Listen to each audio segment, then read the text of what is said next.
afternoon, ladies and gentlemen. I'd like to call this meeting of Tallahassee City Commission to order. It is 3:03 in the afternoon on Wednesday, May 10th.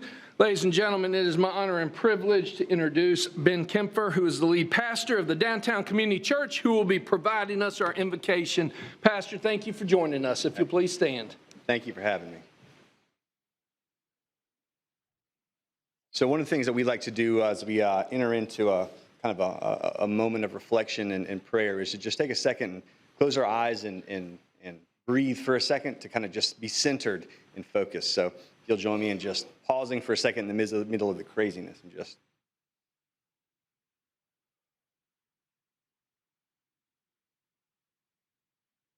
Heavenly Father, we know that you are holy, and we know that you use broken vessels like us to make critical decisions that influence people, families, neighborhoods. And God, I pray and I ask that as we as finite beings do not have all the information, are moving forward in unpredictable, volatile, ambiguous times, God, that you would give clarity to the women and men who are leading, who are guiding, that they would be encouraged to know that what they're doing makes a difference. God, I pray peace for them externally and all the things that are going on, and internally as well as all as leaders struggle with both the externally and the internal. God, we know that you have given us leadership as a component of stewardship. And I pray that the women and men who will make important decisions, thoughts, framings of arguments and ideas, God, would you give them wisdom? Would you give them insight? Would you give them the ability to see clearly, that they may govern well? God, I'm reminded of when Solomon was king and he was young and he just simply prayed, God, would you give me wisdom that I might govern wisely and diligently? I pray that wisdom would reign supreme, knowing that ultimately we are accountable to you, our Creator God. And God, I pray that you would continue to do what you have always done, which is to use crooked sticks to draw straight lines. And so, God, it's in you that we rely on and that we trust in, as we declared long ago in 56, where our national motto is in you we trust. And so we just simply declare as we begin this meeting that everything that we do, everything that we are, is a trust in you. And it's in your name we pray. Amen. Amen. Ladies and gentlemen, if you will please join me in the Pledge of Allegiance. I pledge allegiance to the flag of the United States of America and to the republic for which it stands, one nation, under God, indivisible, with liberty and justice for all. Pastor, I want to thank you for coming today. And again, I want to personally thank you. My goodness, I can't believe it's been almost a year that you conducted the funeral of our dear friend, Commissioner Jimbo Jackson, who was a member of your flock, and you have a wonderful congregation in church. And thank you so much for everything that you do in our community. Do we have any agenda modifications, Mr. Manager? Yes, sir, Mr. Mayor. Items 5.03 and 5.04 have been added to your meeting. Those are presentation and proclamation of National Gun Violence Awareness and one of Bike Month. Also, item 8.02, which involved funding recommendations for the tourist development tax, has been updated to reflect the actions of the Leon County Commission at their meeting yesterday. All right, excellent. Any comments on the agenda modifications? Okay, wonderful.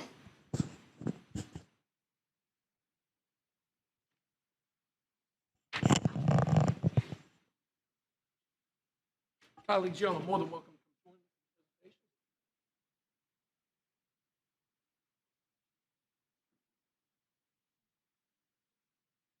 As my colleagues are coming to join me for four presentations today, let me just say it's a beautiful day in Tallahassee, and we're going to have a wonderful meeting today. We are going to do 3 presentations, and then we have a presentation from the Swanee River Area Council that we will do fourth. At this time, I would like to ask Steve Schaefer and all of the incredible men and women of Underground Utilities to please come forward. Ladies and gentlemen, the best in the nation, here we are.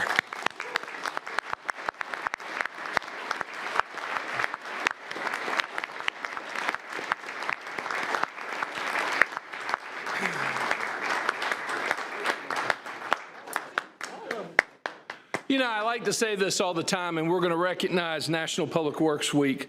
But, you know, not only do they do an amazing job day in and day out, and ladies and gentlemen, I truly mean this, but, you know, you think during times of storms, when we're at home with our families, these are the men and women. These are the faces of the great crew at the City of Tallahassee that go out in harm's way while we're trying to stay safe and dry at home to put our utilities back together. And once again, I just want to say from the bottom of my heart and on behalf of the commission, thank you for a fine, fine job for what you do. From the governing body of the City of Tallahassee, a proclamation. Whereas 2023 marks the 63rd annual National Public Works Week, sponsored by the American Public Works Association, Canadian Public Works Association, and whereas public works professionals are connecting the world through public works as they plan, design, build, maintain, and operate the infrastructure, public facilities, and services that are vitally important to sustainable, healthy, resilient communities and contribute to the high quality of life enjoyed by residents. And whereas the support of an informed citizenry is crucial to the efficient construction, maintenance, and operation of public works programs, including providing high-quality drinking water, collecting and treating wastewater, providing safe and efficient streets and sidewalks, providing beautiful parks and trail systems, providing reliable energy production, and collecting solid waste. And whereas during the 2023 American Public Works Association Florida Chapter Equipment Rodeo, City of Tallahassee Public Works professionals placed first in 2 individual events with Mr. Ronnie Harris. Where's Mr. Harris? Is he here? Raise your hand. All right.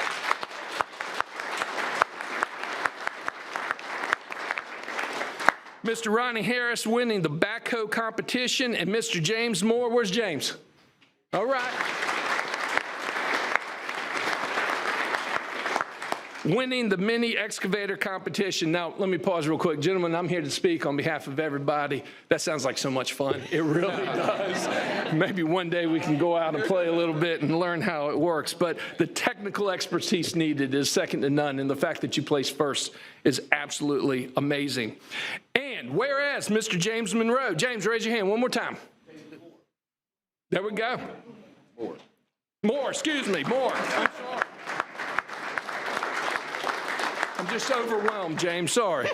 James Moore also placed first in overall in the competition, which earned him a place to represent the state of Florida and the city of Tallahassee at the National AWPA Expo in San Diego, California. We send you off and represent us.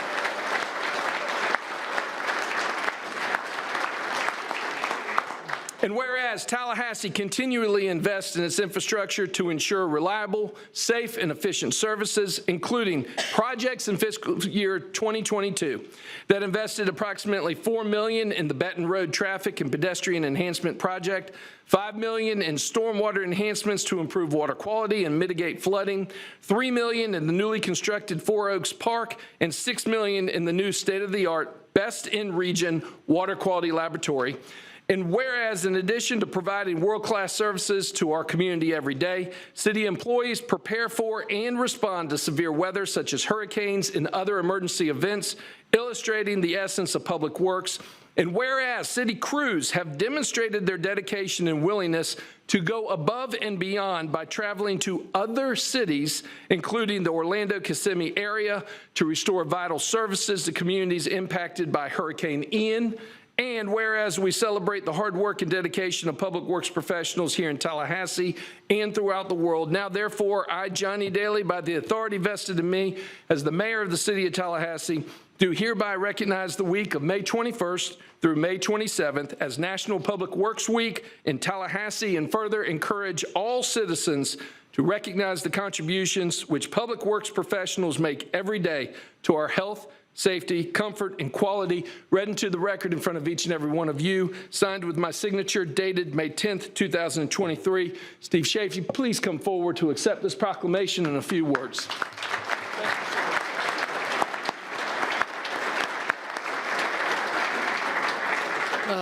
Thank you, Mayor, Commissioners, City Manager.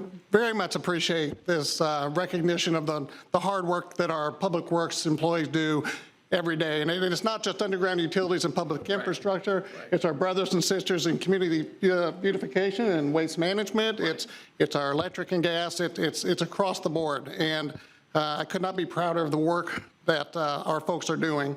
You know, it's easy in Tallahassee to take for granted that when we turn our faucets on, we have instant access to world-class drinking water, or that we're an industry leader in the way we collect and treat and recycle our wastewater, or that our network of streets, sidewalks, and trails provide multimodal connections for all of our folks, no matter how they choose to look for mobility. I apologize for that.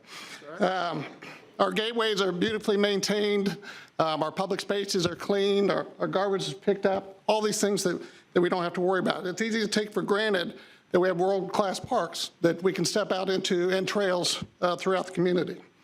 And it's easy to take for granted that when we're impacted by tropical storms, we will get those roads cleared as quickly as we can, and that we, because of the resiliency in our water system, never lose water to our customers during these storms. These are things we take for granted, and the reason we can take them for granted is these folks right here. These folks are working behind the scenes. These are dedicated men and women. They're just a representative sample of the hundreds that we have working every day and night to make sure that we continue to enjoy the quality of life that we enjoy. I'd like to take a moment to mention, when you talk about fun, that the Big Bend chapter of the American Public Works Association has scheduled their 27th annual equipment rodeo for the May 25th, I apologize, over at the Southeast Farm, and we'll be bringing in crews from across the Big Bend to compete in competitions and to provide some fellowship. Now, Mayor, you were there last year. City Manager was as well. We talk about doing this for fun and fellowship, but our crews come in with their game faces on. So it's probably a little less about fun and fellowship than it is about we're going to take home some hardware. And very proud to say last year we won, the city crews won 8 out of the 10 competitions and was also named grand champion. So, well, that sounds great. That sounds awesome. My guess is that the goal for this year is a clean sweep. James, am I right on that? Yeah. So, there is no trash talking with the county at all, right? Oh, None, right? We've been doing that for the last 4 months. That's I will right. tell you that. So I just want to, on behalf of all of our public works professionals, thank you again for this recognition. Sounds great. Thank you. Shall we get a picture? Let's try to squeeze in. Okay, Ron.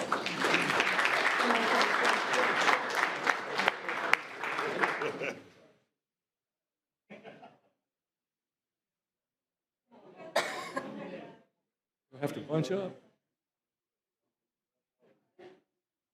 On 3. 1.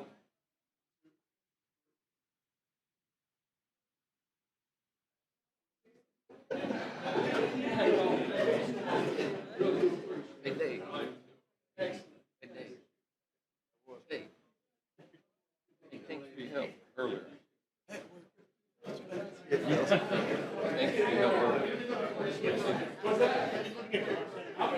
No, they told me. Thank you. All right. And by the way, to all my brothers and sisters that were just up here, y'all give John Daly a shout out for me. Tell him I'm sorry I missed him today, okay? Ladies and gentlemen, we have an employee who's been in Tallahassee a lot longer than me, spelled the exact same way, John Daly. I can only imagine the emails that he must get on the job. Okay, at this time, I would like to ask Alita Jarrett and our friends to please come forward. Everybody, come on forward, please. And Alita, after the comments.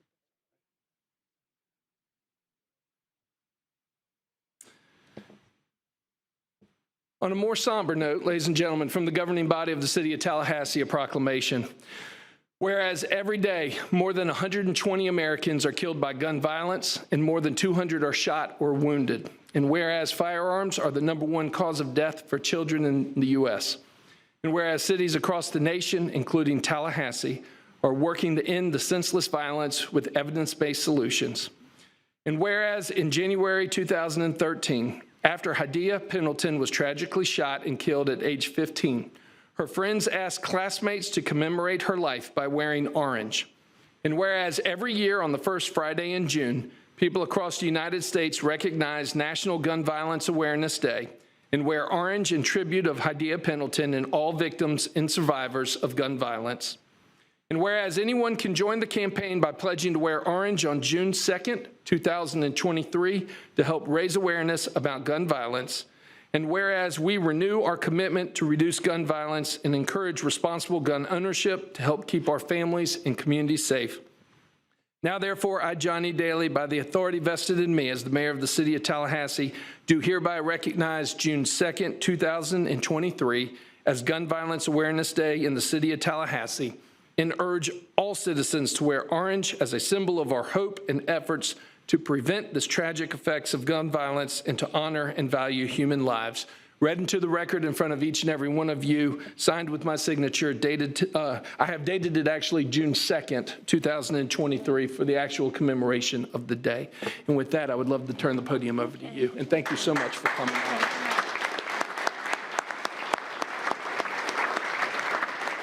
I think the proclamation really said it all, what we represent.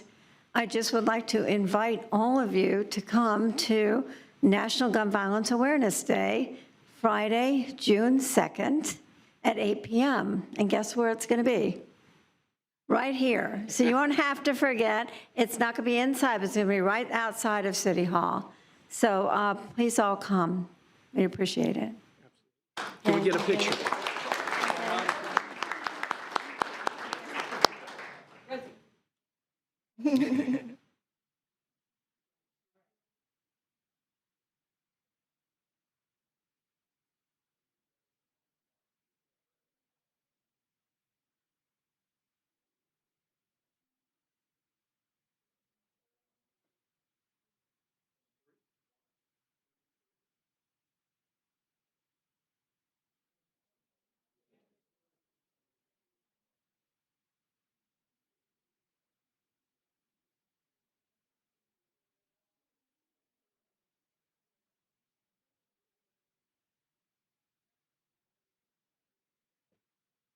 Okay, I would like to ask Iris Lee and Cassie McGlynn of the Bicycle House to please come join us, and any other friends that we have with us today. Thank y'all so much for coming out. Come on over, come on over, come on over. Y'all are good, come on over. From the governing body of the city of Tallahassee, a proclamation. Whereas for more than a century, the bicycle has played an important role in the lives of countless Americans, and whereas today millions nationwide engage in bicycling as an environmentally sound form of transportation, an excellent form of fitness, and quality family recreation, and whereas the education of residents on the proper and safe operation of bicycles and motor vehicles is important to ensure the safety and comfort of all roadway users, and whereas local cycling organizations and independent cyclists throughout our community are promoting greater public awareness of bicycle operation and safety education in an effort to reduce accidents, injuries, and fatalities. And whereas the city of Tallahassee's expansive network of on-road and off-road trails support the livelihood of our citizens while adding to their quality of life. And whereas the city continually invests in enhancing its bicycle infrastructure, including the construction of bike lanes along FAMU Way, installation of bike racks as part of Sense of Place efforts, and the addition of bike skill areas in Lafayette Heritage Trail Park. And whereas the city of Tallahassee has been named a silver-level bicycle-friendly community by the League of American Bicyclists, and whereas the Blueprint Intergovernmental Agency provides funding to implement projects of the Bicycle and Pedestrian Master Plan, as well as the Greenways Master Plan, enhancing the safety and connectivity of bike infrastructure citywide, and whereas BikeTallahassee.com and MBTallahassee.com provide a host of information to help riders plan routes, cycle safely, and connect with fellow cyclists. Now, therefore, I, Johnny Daly, by the authority vested in me as mayor of the City of Tallahassee, along with the Tallahassee City Commission, do hereby recognize the month of May 2023 as Bike Month in the City of Tallahassee and urge all citizens to participate by taking a bike ride to explore our beautiful community. Read into the record in front of each and every one of you, signed with my signature, dated today, May 10th, 2023. It's an honor to present you with this proclamation.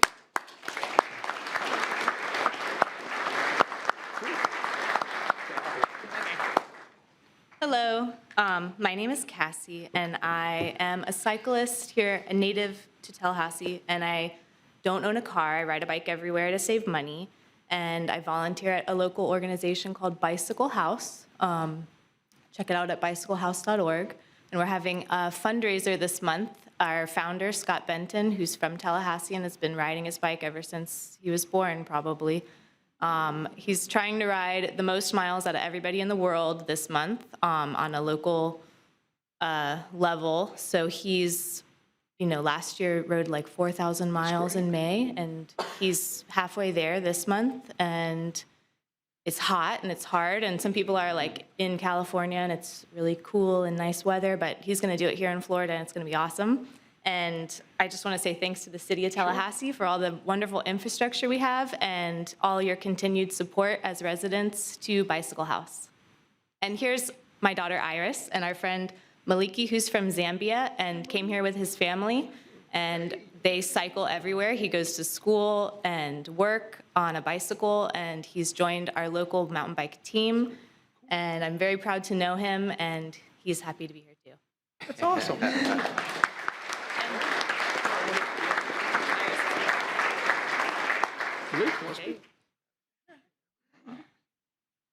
Hi, my name is Iris, and I'm a 5th grader at Hartsfield Elementary. I've been riding to school since the 1st grade, and I'll be riding to Cobb Middle School next year. Woo-hoo. Biking has been a big aspect of my life. I bike everywhere I go, for transportation and for fun. This city has great bike infrastructure. All the safe routes and trails help me get where I need to go. Biking is great because it saves my family money, it's very sustainable, and it's fun at the same time. My family rides bike by choice, but some people don't have an option. That's why it's important to continue supporting Bike House. Thank you so much to the City of Tallahassee for providing safe places to ride. Excellent.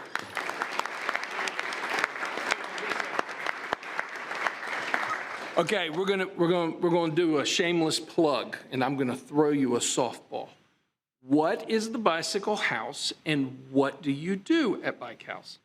The Bicycle House is a nonprofit organization that provides transportation to people in need all over the city, and it helps them get transportation to go places that they need to go. If I have an old bike that we're not using, or maybe a broken down bike, but some of the parts are still good, can I donate it and then you will either refurbish the bike or use the parts to build another bike? Mm-hmm. That's pretty cool right there. That's pretty cool. Great job, too.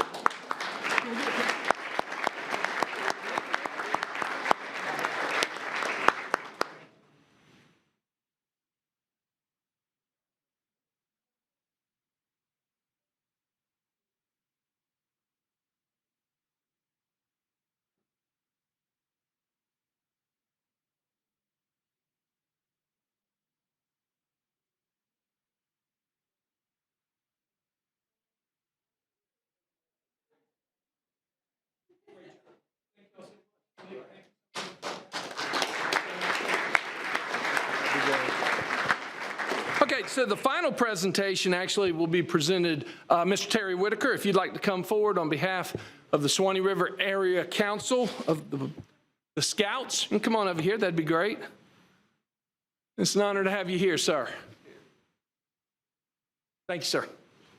Thank you. As he said, my name is Terry Whitaker. I have the honor and privilege of serving as the executive director for the Suwannee River Area Council Boy Scouts of America.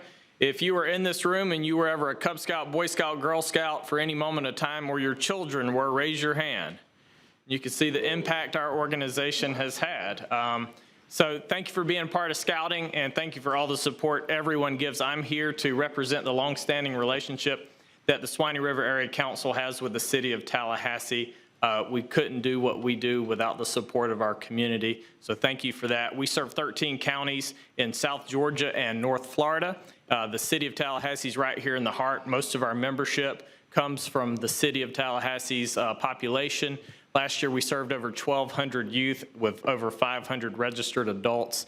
We have an administrative office and scout shop here in Tallahassee, and we have an Camp Wallwood Scout Reservation out in Quincy. So if the Public Works team is still in here and they need a place to practice with their heavy equipment, we have some projects for you. So come see me, over 500 acres. Can we put an air conditioner out there? Select buildings. Let the window down. That's right. But I just wanted to come say thank you to the City of Tallahassee, not just the city, but the city has supported Scouting financially for many years. All my tenure as being here as executive director, so thank you for that. And not only does the city support financially, our major single fundraiser for the year is called the Golden Eagle Dinner right here in Tallahassee. It's coming up in 2 weeks. And I'm proud to say that standing behind me on the leadership host committee team is Commissioner Richardson and Mayor Pro Tem Diane Williams-Cox. So thank you guys for your leadership on our committee, helping us raise $250,000. Let's give them a round of applause. And it'll be a fun night, and we know it will because our MC for the night will be our very own Mayor Daley. Thank you. But I have just a small token of appreciation from our council and all the youth that we serve for so many years. We'll celebrate 100 years next year as a council, and thank you to the City of Tallahassee for your continued support. This gift is not only for your sponsorship at this year's dinner, but for your longstanding relationship and support to us. So thank you guys so You're much. on the advisory council. Yes, and Commissioner Richardson's on our board, so Right. I'm going to give this to you, sir. Thank you so much.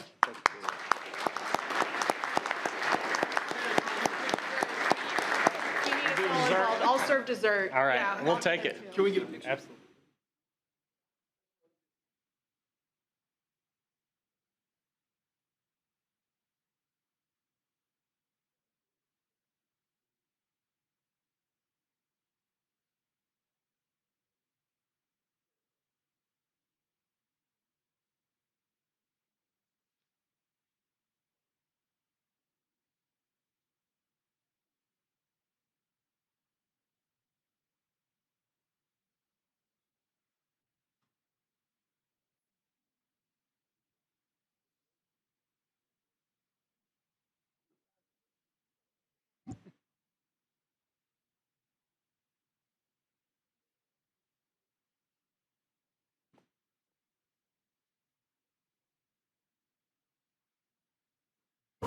Okay, Mr. Manager, do we have any announcements coming before the City Commission? No, sir. Okay, we do have the fiscal year 2022 annual comprehensive financial report under other boards to be presented before the City Commission. Mr. Sutton, good to see you, sir. Good afternoon, Mr. Mayor. Mayor Commissioners, agenda item 7.01 is the acceptance of the city's annual comprehensive financial report. As you all know, the city's audit committee, on behalf of you, the City Commission, receives the report from our external auditors of our annual financial report. I have with me the chair of the audit committee, Ms. Sunny Phillips, who will be giving you the briefing on the report and asking for your acceptance. Ms. Phillips, you have served on this committee for quite some time. Thank you so much for your longstanding commitment to our community. We really do appreciate it. This is a very important committee, and thank you. The floor is yours. And thank you for appointing me to this committee. Absolutely. I really enjoyed it. I've enjoyed working with the group. As Dennis just said, or Mr. Sutton just said, that the audit was presented to our audit committee in April, and it was recommended that we accept that and then propose that you also accept that audit, financial audit, ending September 30th, 2022. There was one issue that was outstanding. Actually, I think it was outstanding from last year. Maybe Mr. Sutton can help me with that. But it was that you needed to update the UMAX system for the reports you did from the utilities. And that was actually updated and in the system now, but it was after the audit period, and so it was still an exception to the audit. But they did issue an unmodified opinion, which is the highest opinion that you can have. So we request that you choose option 1 and pass that and accept that financial report. Excellent. Before I check on any public comment, are there any questions? This is a very technical report. Are we all good with the recommendation? Okay, Mr. Clerk, do we have any public comment on this item? We do not. Ms. Phillips, thank you again so very much. We certainly appreciate it. Thank you. Commissioners, I'm looking for direction. Move for option 1. It's been, option 1 has been properly moved by the Mayor Pro Tem, seconded by Commissioner Richardson. Seeing no further discussion. All those in favor signify by saying aye. Aye. All those opposed. Passes unanimously 5-0. Again, thank you very much. Dennis, thank you very much. And that's great news. Very proud. Wonderful. All right, colleagues, we're on consent, and then we're going to run through the rest of the agenda. We do have a public hearing tonight at 6 o'clock.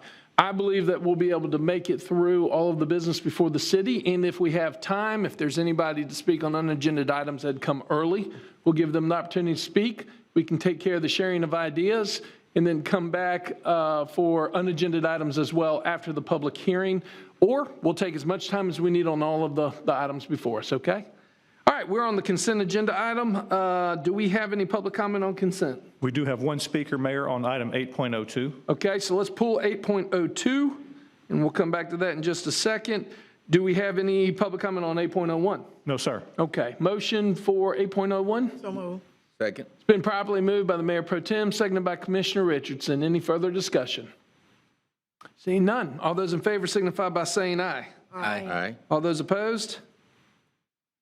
Passes unanimously 5-0. All right, so why don't we go ahead and have a formal introduction, if we can, Mr. Manager, on 8.02. It's the funding recommendations from the TDC. Yes, sir. That's exactly, item 8.02. It recommends funding for what's commonly referred to as the TDT, or the Tourist Development Tax, Arts and Culture Grants. This involves the approval of the CRA. Leon County is in the City of Tallahassee, and it's at its last stop.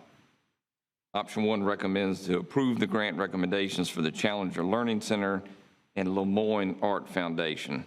That's recommended by staff. Excellent. Okay, let's move to public comment. Mr. Clerk. The speaker we have, Mayor, is Donna Cotterell. And since this is our first speaker of the evening, I'll take the opportunity to let people who are present know that on this and other items, each speaker will have 3 minutes for remarks. With a timer, there will be a light there in front of the mayor and the Mayor Pro Tem that'll be green and then turn yellow and red when you hit 3 minutes.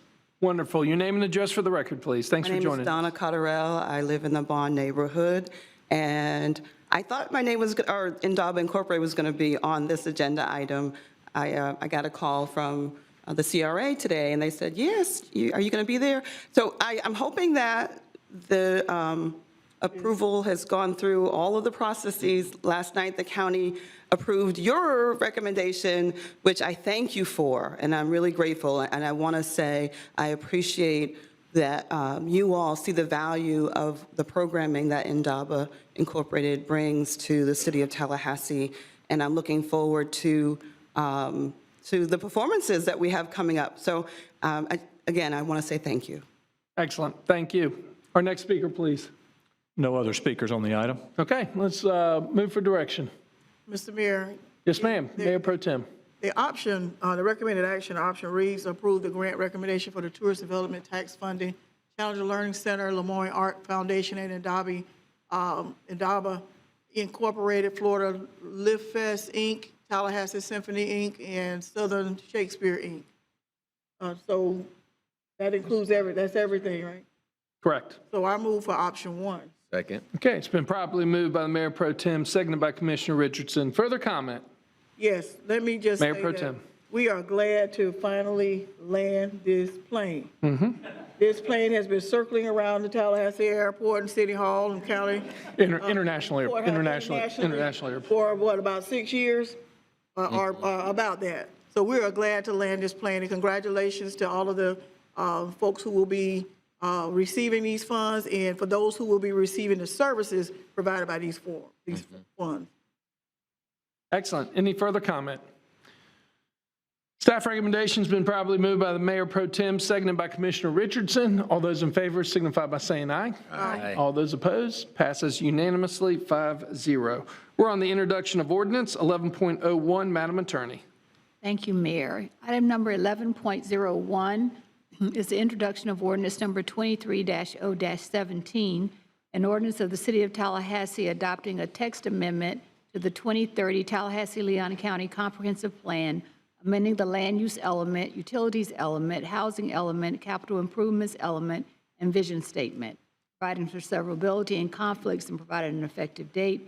The recommended action is option 1, introduce ordinance number 23-0-17, and set the first and only public hearing for June 14, 2023 at 6:00 p.m. in the City of Tallahassee City Commission chambers at City Hall. Excellent. Thank you very much. The recommended option is simply the introduction of the ordinance, but do we have any public comment on this, Mr. Clerk? No, sir. Okay. Move adoption. Been properly moved by the Mayor Pro Tem. Seconded by Commissioner Richardson. Any further discussion? Seeing none. All those in favor signify by saying aye. Aye. All those opposed, passes unanimously 5-0. We're on item number 11.02. Madam Attorney. Item number 11.02 is the introduction of ordinance number 23-0-20, an ordinance of the City of Tallahassee, Florida, amending Chapter 22, Vehicles for Hire, of the Code of General Ordinances of the City of Tallahassee by updating based on state law, removing obsolete language, and deleting requirement to set fares, providing for conflict, providing for severability, and providing an effective date. Recommended action is option 1, introduce ordinance number 23-0-20, and set the first and only public hearing for June 14, 2023 at 6:00 p.m. in the City of Tallahassee City Commission chambers at City Hall. Okay, the recommended action, once again, is simply to accept the introduction of the ordinance. Are there any public comments, Mr. Clerk? No, sir. Okay, I'm looking for direction. Move acceptance of option number 1. Second. Okay, it's been properly moved by the Mayor Pro Tem, seconded by Commissioner Porter. Any further discussion? Seeing none. All those in favor signify by saying aye. Aye. All those opposed. Passes unanimously 5-0. We are on item number 11.03. Madam Attorney.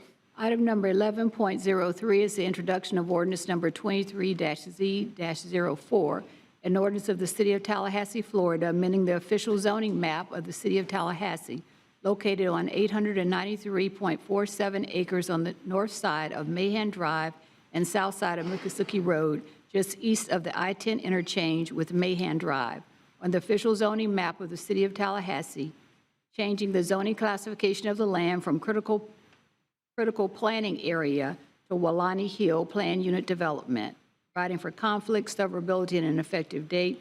The recommended action is option 1, introduce ordinance number 23-Z-04, and set the first and only public hearing for June 14, 2023 at 6:00 p.m. in the City of Tallahassee City Commission chambers at City Hall.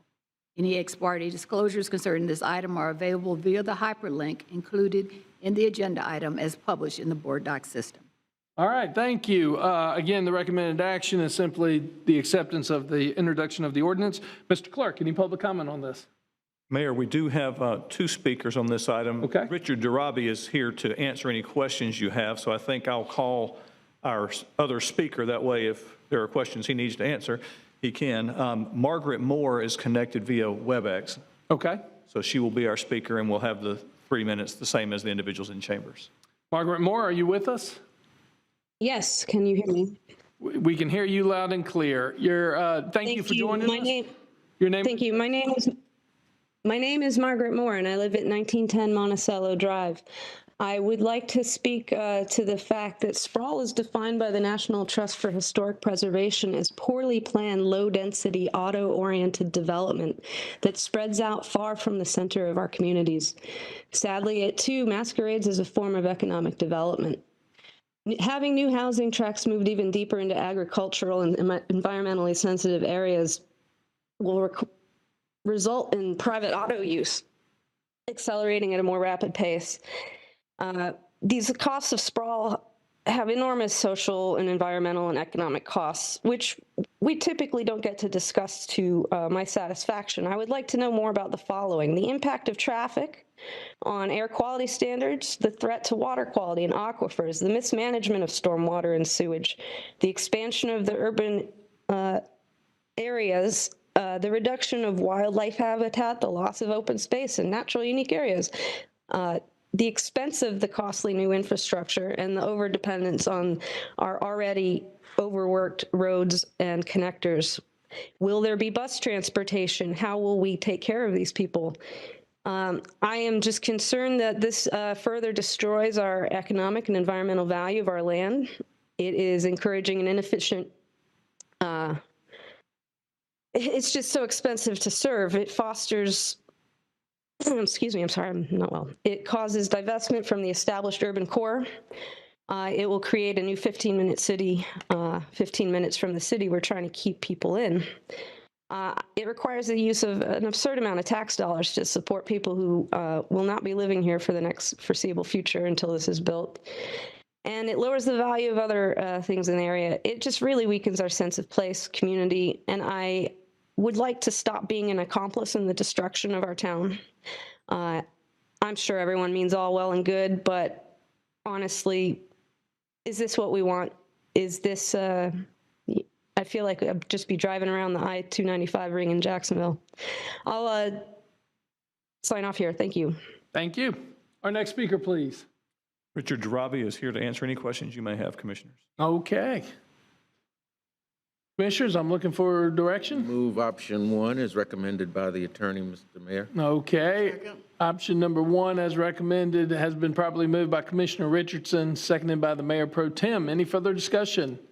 Seeing none. All those in favor signify by saying aye. Aye. All those opposed? Passes unanimously, 5-0. Madam Attorney, thank you very much. We are on policy direction and formation 12.01. This is always a fun one on an annual basis. Mr. Manager. Yes, sir. Thank you, Mr. Mayor. It's my pleasure to introduce this one. This involves the donation of $12,000 by Prime Meridian Bank to the Tallahassee Future Leaders Academy program, or TFLA. And we're once again joined by Sammy Dixon, the CEO of Prime Meridian Bank, and Candace Hopkins, the Vice President at the bank, to present the city with the 4th donation to the TFLA program, and they've been a great friend of the city and a great partner. I'd like to get Dr. Kimball Thomas forward to talk a little bit about the TFLA program, and then invite Mr. Dixon and Candace forward.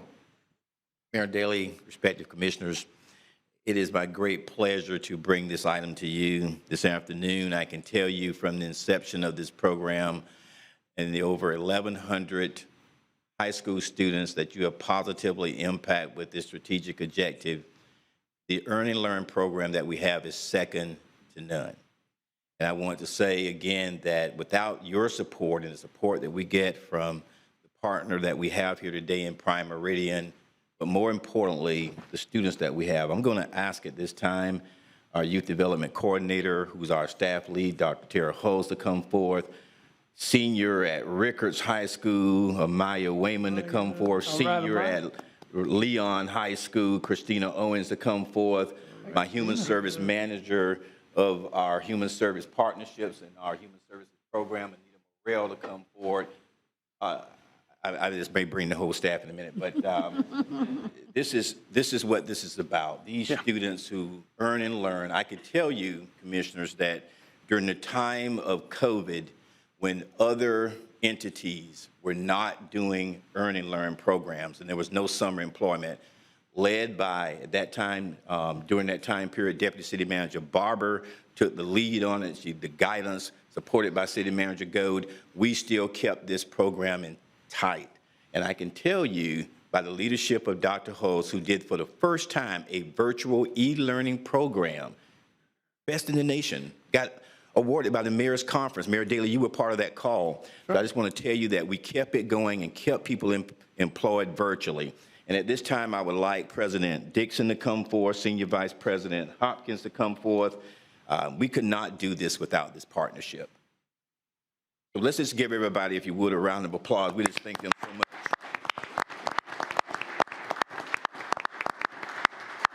President Dixon, if you'll come forth and have some comments. Thank you, sir.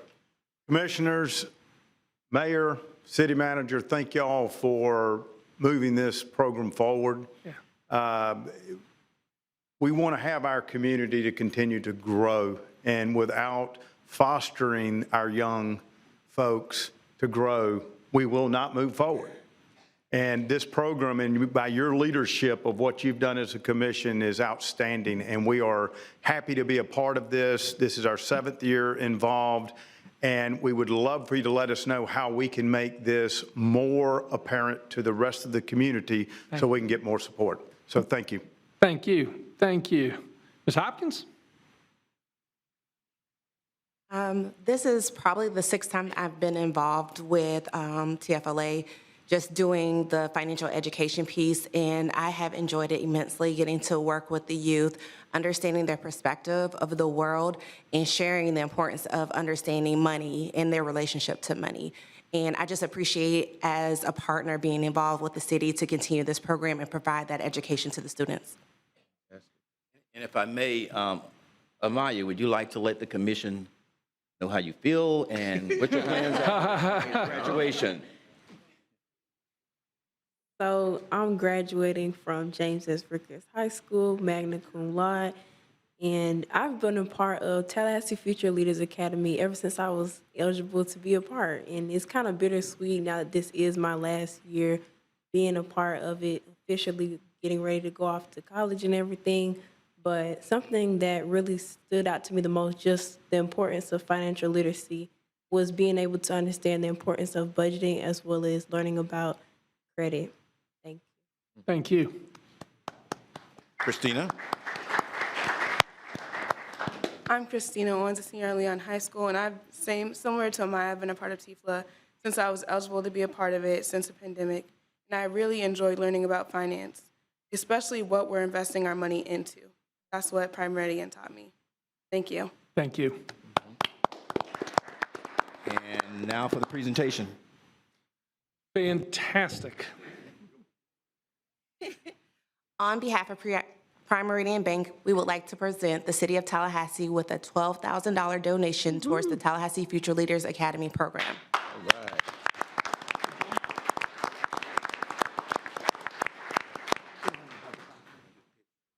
right. Well, first of all, I want to say, ladies, you're such an inspiration. Congratulations on graduation. We can't wait to follow your careers, where you're going from here, and thank you for everything and for setting the example, quite frankly. We really appreciate it. To Prime Meridian, thank you all so much. Thank you for your continued involvement with this program, your financial commitment to this program. It means the world to us, and we certainly do appreciate it. We really do. What I'd love to do is entertain any other comments. We'll take the ceremonial motion, and then why don't we come down and take a picture with the bank as well. So let's open it up. Mayor Pro Tem.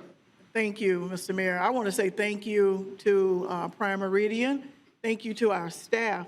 And you're correct. Even during COVID, it continued to go. And I remember prior to COVID being here in this room with about 200 students, I think it was. And I asked them what were they going to do with their first paycheck. And you would be surprised. They didn't say buy shoes. They didn't say buy clothes. They were going to buy food. So this is vital for families to help to have an impact on poverty, also to help take care of things that they're doing in the community and learning how money works. And so I'm very, very proud of the young people who come through this program.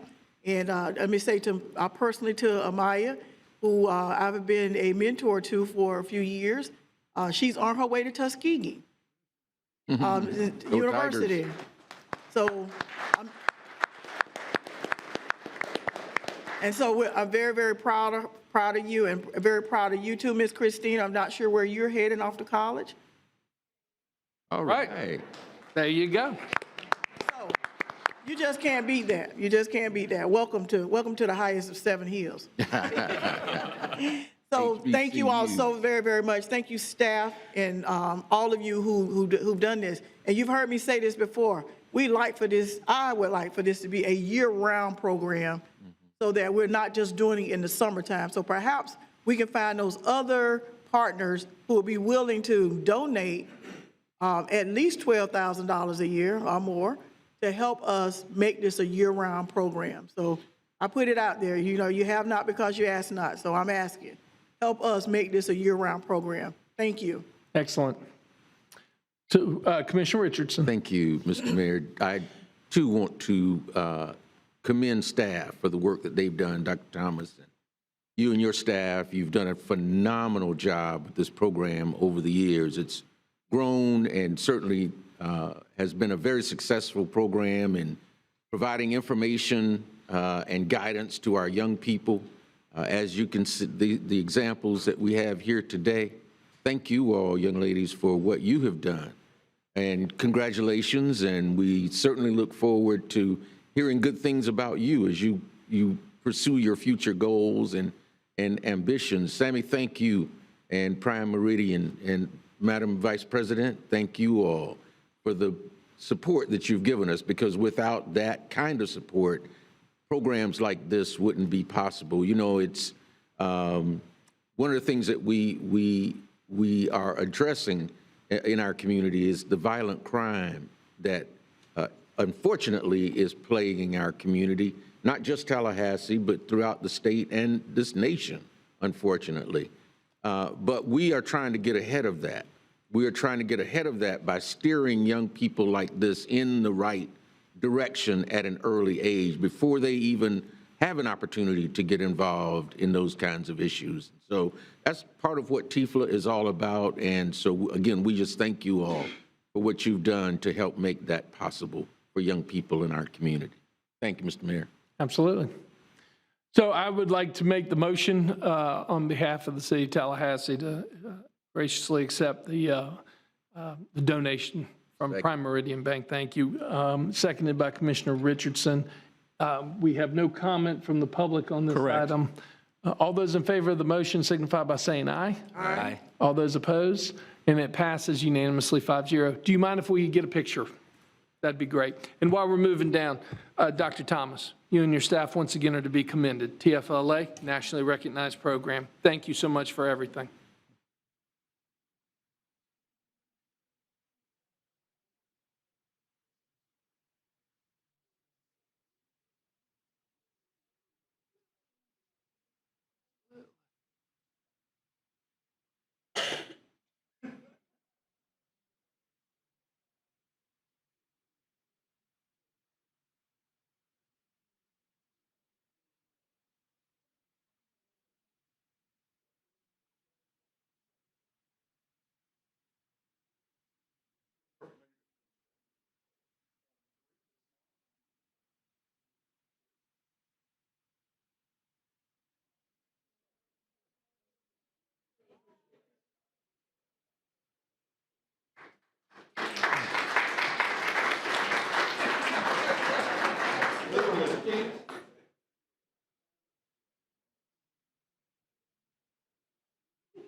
Mr. Manager, we are on item number 12.02. Thank you, Mr. Mayor. This item seeks your approval for the rehabilitation of the pavement of runway 1836 at the Tallahassee International Airport. Completion of this project will remove the existing aircraft weight restrictions that are in place today and provide an alternative runway for air carrier operations, which will increase the safety, capacity, and resiliency of the airport. This item recommends your approval, as well as awarding the project to C.W. Roberts and authorize myself or designee to negotiate and execute the contract. Airport Deputy Director Jim Derwin is here to share a few more comments on this and answer any questions that you have. Sounds great. Jim, as you're coming up, my kudos to the team out at the airport for hosting Hurricane Awareness event that we just did. It was absolutely phenomenal. It was great to see our national, our state partners, our local partners and agencies that came out. And you all always roll out the red carpet and do a great job. And it was great to see the public come out as well. So with that, let me start off. The floor is yours, sir. All right. Thank you, sir. I appreciate that. The Hurricane Awareness Tour was a great success, certainly for our entire community. Before I jump into this brief presentation, I did want to mention one thing and point out to the commission. Earlier today, we received some very good news, and a news release was put out on this, and it involves the economic impact that the airport has on our community. So we recently received an update from the Florida Department of Transportation that shows that the Tallahassee International Airport has a $859 million annual economic impact on our community. And just to put a little bit of framework around that, I want to mention that back in 2014, the airport's impact was estimated at $399 million. 2019, that grew to $599 million. And of course, this year, we saw that $859 million. It's important to mention as well that the data used for that assessment was collected in 2021. So as you know, we were still coming out of COVID during that time frame. So I think, kudos and thank you for the support and the efforts and the commitment from the City Commission, from the City Manager's Office, and of course from the airport staff for putting into place the processes and items that we need to continue to grow our airport economic impact. Again, to meet our goal, as you know, our goal is to hit a $1 billion annual economic impact by 2024. So I think we're well on our way to exceeding that goal. So we're very excited about that. With regards to this presentation, here is a display of our strategic priorities. So the airport staff is laser focused on these items: passenger traffic, economic impact, cargo, land lease, and of course, completion of our customs facility. This particular item addresses quality of life and public infrastructure issues. Overview, it's a rehabilitation of our north-south runway. That's runway 1836. This item requests the commission to award a contract to C.W. Roberts in the amount of $7.6 million. Additionally, we've got $569,000 for construction phase services with one of our partners, Avcon. As far as funding, it's a 50-50 split between the Florida Department of Transportation and the airport's RR&I fund. The project is included in the airport's capital improvement program. Completion of the project will provide an alternative runway for air carrier operations. Of course, this increases safety, capacity, which is a big issue at airports nationwide, and resiliency, which is another area of focus for us at the airport. Again, the recommended action is option number 1, approve recommendation of award, an additional $250,000 project contingency for the runway 1836 rehabilitation project to C.W. Roberts Contracting, and authorize the city manager or designee to negotiate and execute a contract. With that, I'm available for any questions. Mr. Durwood, real quick, how is this going to impact air service while we're doing the repairs? So we do have a plan for that. This is estimated to take about 5 months or so to complete. We will remain fully operational on our east-west runway, runway 927. So we're fully prepared to address that. So technically no impacts. Correct. Okay. Any other questions before we get to public comment? Do we have any public comment on this item? No, sir. Okay. I'm looking for, thanks, Jim. Appreciate it. Looking for direction. Move option number 1 as recommended by staff. Option number 1's been properly moved by Commissioner Richardson, seconded by the Mayor Pro Tem. Any further direction? Seeing none. All those in favor signify by saying aye. Aye. All those opposed? Passes unanimously 5-0. We are on item number 12.03. Mr. Manager, to introduce it for Mr. White. Yes, sir. Let me invite Artie White, our planning director, forward to provide a presentation. But this involves FAMU's master plan as part of the State University system. Their campus master plan is reviewed every 5 years, which includes reviews by many city departments and input. And so tonight we're seeking your approval of that, and Artie will provide, Mr. White, our planning director, will provide a brief overview. Mr. White, thank you so much. Good to see you. Thank you, Mayor, Commissioners. It's a privilege to provide a short presentation on the FAMU Campus Master Plan update and what the next steps would be in this process. As part of the State University system of Florida, FAMU has to follow the statutory process for updating the Campus Master Plan. That includes an update that occurs every 5 years. We're at that cycle now, and so kind of in the process at the moment. As part of that process, once FAMU has a draft master plan ready and completed for review, they submit it to a variety of review agencies, including the City of Tallahassee as the host local government. Once we receive that master plan, we have 90 days to review it and provide comments back. Based on the timeline of when we received the master plan, the comments are due on June 8th. And this is actually the last City Commission meeting before they would be due, so very timely. Looking at the master plan, and representatives from FAMU are here if there are questions, but looking at the draft master plan, a primary focus is really on-campus student housing. They're looking at increasing the amount of on-campus student housing fairly significantly. And they're planning on doing that primarily through 3 different ways, looking at renovating existing buildings, looking at acquiring some existing student housing, notably some of the existing student housing right on FAMU Way there at Conklin and Eugenia, and then also new construction.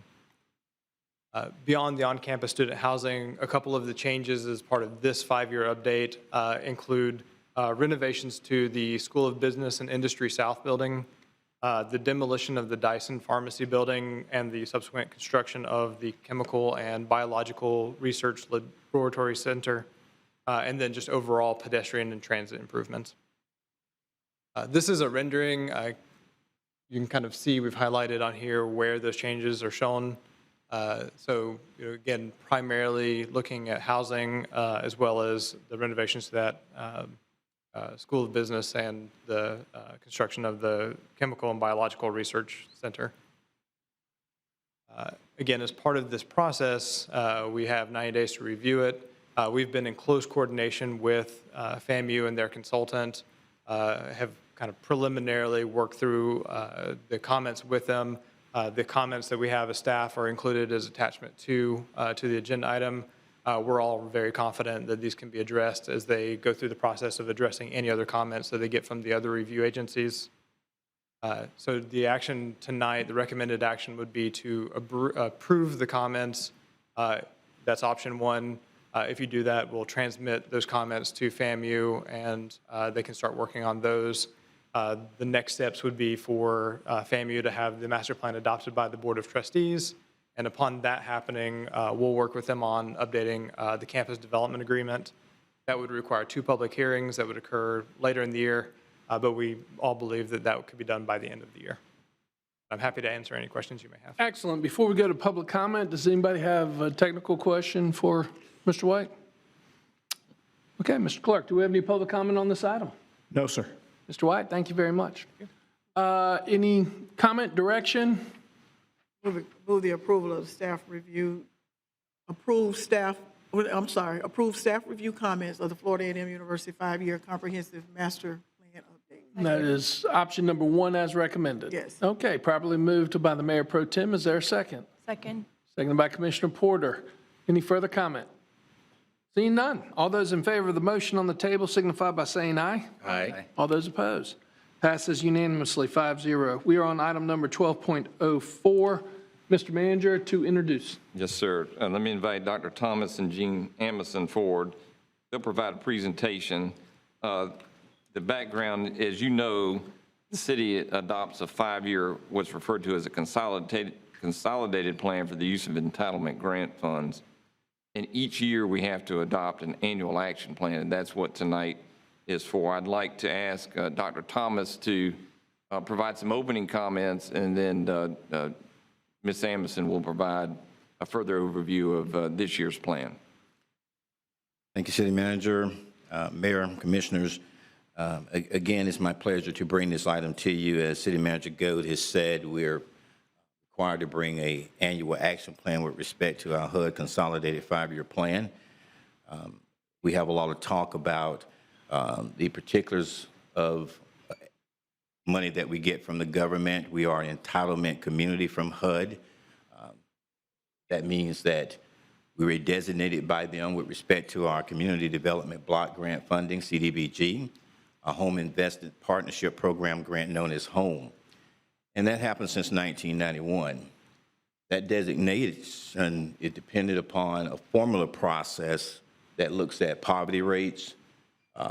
Housing overcrowding can be a little misleading with that, and that category, but what that means from HUD is that they look at a home, the number of beds it has in the home from census tract information and census, when they do the census for the city, and then they look at how many occupants are in that house, whether or not, based on the number of bedrooms and the occupants, what that ratio is, and whether or not it's overcrowding, and the age of housing in our community, and our lag in population growth.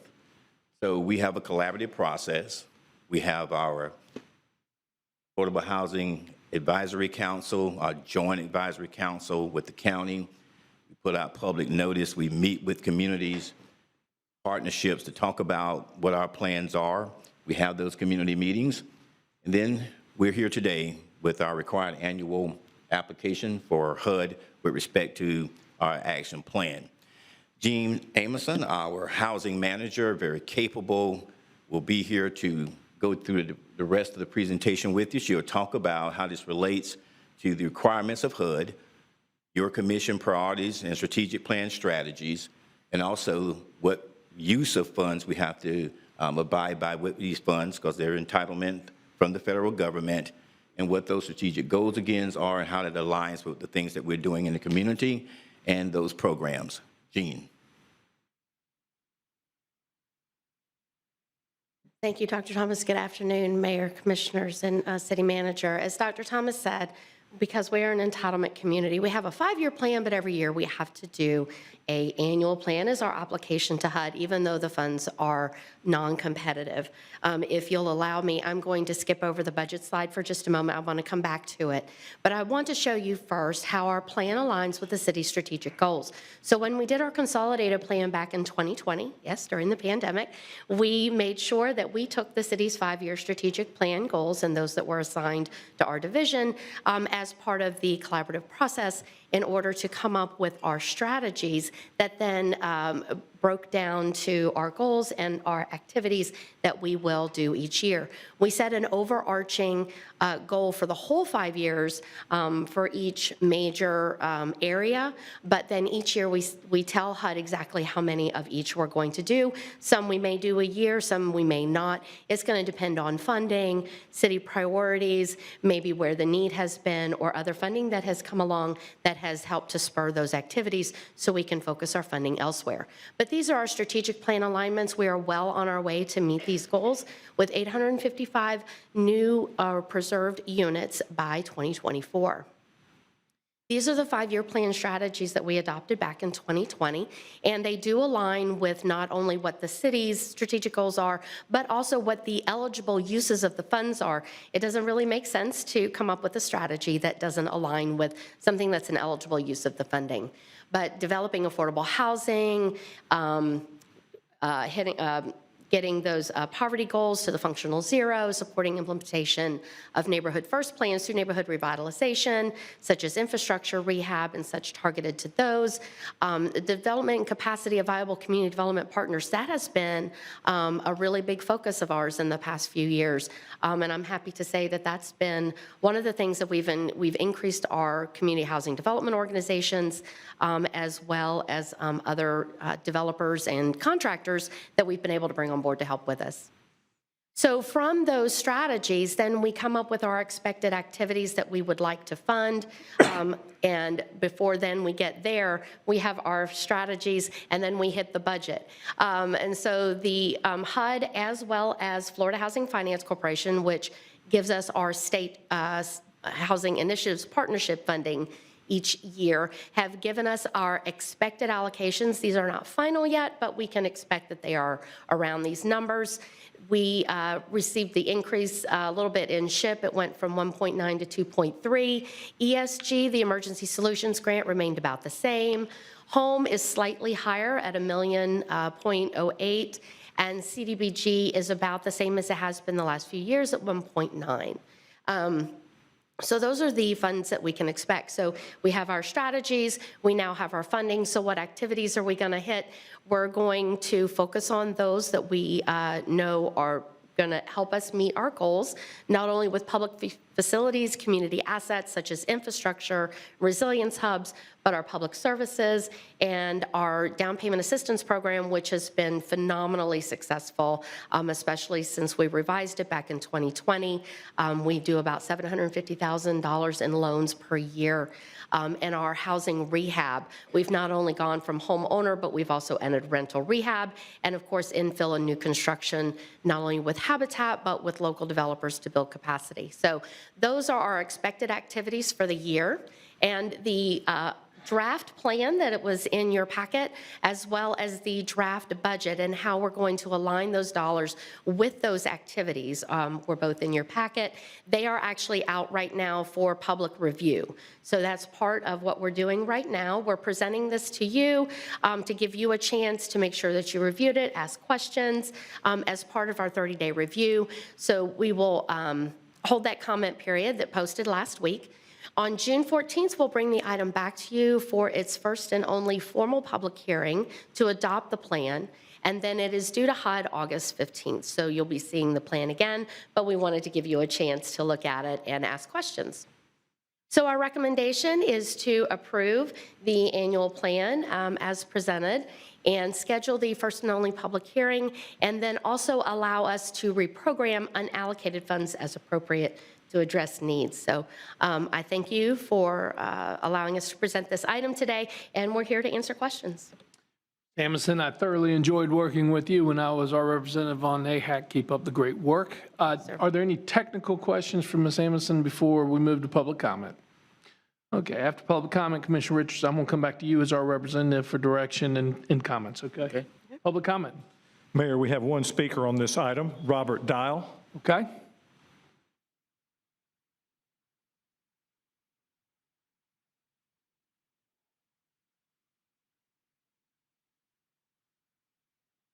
Thank you so much for joining us. Your name and address for the record, please. My name is Robert Dial. I reside at 2409 Oakdale Street, Tallahassee. I'm co-chair of the Capital Area Justice Ministry's Affordable Housing Team, and I believe we've all met before. This plan does not address the huge deficit in affordable rental housing for very low and extremely low income families, even though the city's consolidated plan, which this plan is intended to implement, states that extremely low income renter households comprise the population that experiences the greatest level of housing problems. The consolidated plan also states that the waiting list for the Tallahassee Housing Authority's programs demonstrates the need for additional affordable and available rental housing. A national study of multiple cities has concluded that the one factor that consistently explains homeless levels is the lack of affordable rental housing, not drug use, not mental illness, not poverty rates. The proposed strategies in this action plan focus on providing owner-occupied housing for low and moderate income families, and homeless families are to be supported through coordinated care, rapid rehousing, and eviction prevention measures. Meanwhile, as Mayor Daley pointed out at your last meeting, the rental assistance coffers of the various nonprofit and local government agencies here have run dry. Coordinated care, rapid rehousing, and rental assistance are Band-Aids that do not attack the primary problem, that rental housing developers do not produce enough affordable housing for extremely low and very low income households because they lack the financial incentives to do so. That is why the Capital Area Justice Ministry asked each of you to commit to 3 actions at our Nehemiah action at the end of March to support establishing a new incentive financing program to increase the number of new rental units that are set aside each year for very low and extremely low income households, to allocate $5 million per year in recurring funding to finance such a new program, and to seed the program now with $12 million. We are encouraged by the fact that the 4 of you who participated in that Nehemiah action on March 27th committed to the first 2 actions, and we're encouraged that 2 of you supported seeding the new program with $12 million, while the other 2 indicated a willingness to at least talk to the city manager about where that money might come from. We're looking forward to meetings. We are scheduling with 3 of you to discuss how to make this happen, and we're hoping the other 2 will agree to meet with us soon. Thanks for your time. I appreciate it. Thank you. Our next speaker, please. No other speakers on this item. All right, Commissioner Richardson, would you like to start us off? Thank you, Mr. Mayor. And as you all know, affordable housing is the only second to public safety in terms of our strategic priorities in our strategic plan. We recognize, not only here in Tallahassee, but across our state and nation, affordable housing is an issue and contributes to the homeless problem that we find. I think that the City of Tallahassee has been aggressive in its efforts to address that issue with the partners that we've partnered with, including the Tallahassee Lenders Consortium, Habitat for Humanity, the Continuum of Care, the Big Bend Homeless Coalition. I know they've been renamed, but working with all of those partners to address this issue in our community, I think we've made significant progress. I want to thank CAJM for their efforts. We have met with them several times and certainly appreciate the work that they've put into this and the recommendations that they've made. But we are committed to addressing that issue in our community. And like I said, I think we've made significant progress in that area. Right now, Mr. Mayor, we've got, 5,000 affordable units, more than we've had in years, that are either online or in completion stages or are online now for those who are looking to be housed in our community. Our goal is to make sure that everyone who wants to be housed, and I can tell you, having gone on a ride along with our host partners, there are some that don't want to be housed. They want to be where they are, unfortunately. But our goal is that for anyone who wants to be housed, our residents, our families, that we have the opportunity for them to be housed. And we look forward to continuing to work with our partners in that regard. And so with that, Mr. Mayor, I would recommend option number 1, I believe it is, as recommended by staff. And I would second it. There is a motion for staff recommendation for option number 1, made by Commissioner Richardson, seconded by the Mayor Pro Tem. Any further comment? Commissioner Porter. Thank you, Mr. Mayor, and thank you to Dr. Thomas and your team for this. I agree with Commissioner Richardson's comments, and I agree also with our public speaker's comments that I'd like to see as we move forward, and I think we discussed this at our last meeting, as much as possible, emphasizing support for renters, rental protections, because we do have, and it is of course an important component, the home ownership part of this, but I really do want to emphasize that as we move forward, and as we move forward, because this stuff is like, I've tried to keep track of this. I mean, there's so many reports, there's like the 5-year, then there's the annual, there's federal, there's state, there's local. I'll wait. Thank you. I just wanted to make sure that you were hearing me. So it is a lot to digest. Like, it's a lot to digest. I mean, the what you do is like crazy math to me because of just how many components there are. I personally find the way we do housing in this country completely dysfunctional. But it's what we're working with, and we're doing the best we can, getting the federal and state money. And so you're doing a great job at doing that. The one last comment that I want to make, just keeping the rental protections and that in mind, is just, and again, I understand that these are plans that have been ongoing and that come before me and that are updates and that are long-term plans. But personally, I would have liked more opportunity to be sort of involved in reviewing this. You know, I know that we have that opportunity now, but this is the first time that it's really coming to us in the draft plan for review. And so as we move forward, I would love that opportunity.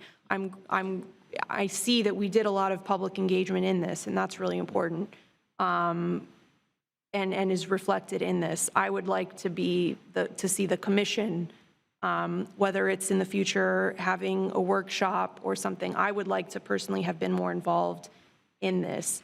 But I support where we're going, and I look forward to what's going to come next. And unfortunately, there's some things that I was hoping we could do locally that I think have been preempted, but there's still a lot of opportunities for us to keep making progress as this is concerned. Thank you. Mr. Mayor, one thing I failed to mention, Commissioner Porter, and you alluded to it, during this past legislative session, the Sadowski Act, which is the Housing Trust Fund Act, established during the Childs administration, when I had the very great fortune of being a part of that staff, established the Sadowski Trust Fund for affordable housing throughout our state. That trust fund during this session was not only fully funded, but additional funding was added to it. And so we can expect those dollars to begin to flow down to local communities as well for affordable housing throughout our state.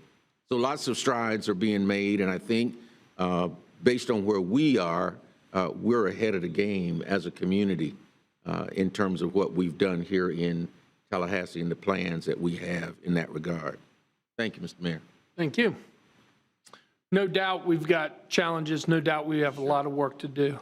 On the same note, it was an honor and a privilege to host Secretary Fudge, the Secretary of the United States Department of Housing and Urban Development, this past weekend.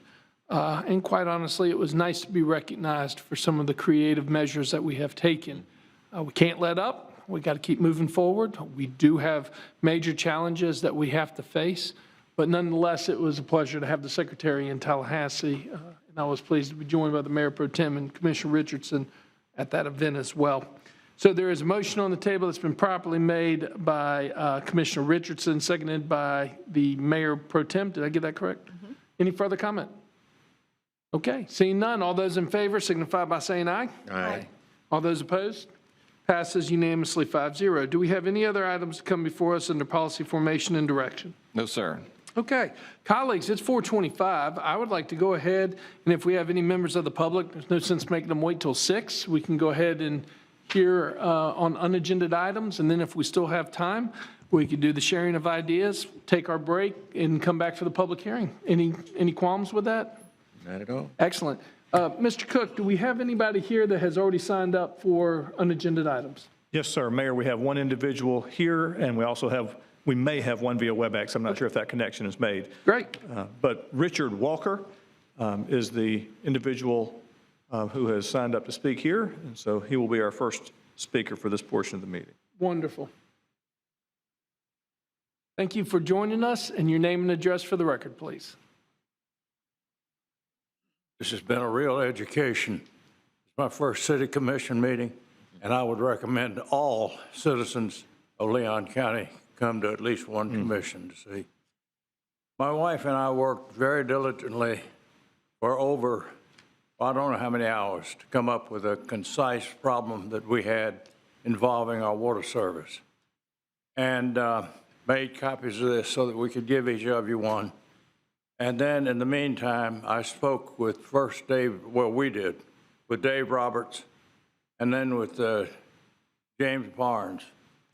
There goes my 2 hours work or 3 hours work. I don't need to bother you with this. We've given the problem to them. They explained everything, and to our satisfaction. And all I can say is, especially this being Public Works night, or week, or whatever it is. Yes, sir. What a wonderful time to be here. Wonderful. And also having the privilege of seeing some of the plans for the airport, having spent a career of over 22,000 hours in airplanes, I really appreciate what's going on. And I thank you, the backbone of Tallahassee, for what you do. And I've gotten more insight into what you do now and what goes on in this city than I have had in the, I hate to tell you how many years I've been here, but I thank you, and you're doing a great job. Thank you, sir. Hey, thank you. Is James here? He's here. Hey, James, raise your hand. All right, my man. Thank you so much. That's customer service at its best. We appreciate it. Once a year. And thank y'all for coming out. We certainly appreciate it. Mr. Clerk, our next speaker, please. We do have an additional speaker in chambers, Harry Brown. Mr. Brown? Thank you for joining us. Your name and address for the record, please. I'm Harry Brown, and I reside at 5431 Crump Road. Mr. Daly, Gold, you all are running a white supremacist government. That's even worse than racism, bigotry. We need to have you all give us a good government, a government that's equitable for all employees here in this city. We look to you as being leaders, but you are not leaders. And we have two black who's supposed to be leaders, and you're not leaders. You're bleeders. You're bleeding the minority employees of all of their inalienable rights. Whites are put in positions without having to bid for them, while blacks are totally ignored. They just put in those positions and they're not satisfied, but they move on because they're afraid of losing the little job that they have. I witnessed this. I was here for 19 years and 3 months, and I was treated like a dog from the very entrance to this city. I was hired as a building superintendent. And in that position, I was hired to cover housekeeping. But when I accepted the job and set in, I was given heating and air conditioning, security, receiving, and housekeeping, and was paid the same amount that you paid your custodians. I witnessed a lot of abuse by all concerned, all administrators here in this government for 19 years. I had Scott Maddox stand right there on the podium and read from a 3-page document saying that Harry Brown had done nothing but sexual harass women his whole 19 years he was here. And I have that document that I can show every one of you. It's horrible that we can't have a better government for everyone. And you know you're operating from a document, like I said last commission meeting, that was written in 1825. We got to do better than this. We need a better government for everybody. And you two blacks who are sitting there, you're doing nothing but photo opting. You need to be somewhere else. Go back home where you can do what you want to do for who you want to help. But you're not helping anybody here at City Hall. Mr. Brown, you're at 3 minutes. Thank you. I have what? Your time is up, Mr. Brown. Time is up. Thank you very much. I'll be back to see you next commission. Thank you. For the record, at the last meeting, you asked me to review your situation dealing with your previous employment with the City of Tallahassee, and we had a chance to speak. And I did have an opportunity, and I appreciate, Madam Attorney, you bringing me up. This took place before we were on the commission. I will tell you that I am personally comfortable with the city's position, and I appreciate the briefing that you provided me on that particular issue. Thank you. Do we have any other public comment? Mayor, we may have one via WebEx if Sierra Bush Rester was able to connect. Okay. And I'm getting a head shake of no, so we do not have any other speakers at this time. Okay. We'll come back and do unagendaed items once again after the public hearing for anybody else that joins us. But let's go ahead and entertain the sharing of ideas. Commissioner Porter, we'll start with you and work our way down. Thank you, Mr. Mayor. I had just a general question that I'm not sure well, I'll just go ahead. So what we signed on for last week or 2 weeks ago with the sheriff's gun violence plan, I'm wondering when we will get an update on, or kind of what the next steps are for that, because I know that they are, getting to work. I know that their plan, I think, won't be ready formally until at least the end of the year, I believe they said. So I'm just wondering what the next steps are with that. And I know that at least, I think that has to be part of our budget discussions as well, because even though we moved on from GVI, I don't believe committed full funding for what they were requesting of us. So I'm just wondering what the next steps are. Correct. Mr. Manager, can you reach out to the sheriff's office formally on behalf of I don't think we need a motion per se. Yeah. I think we all agree.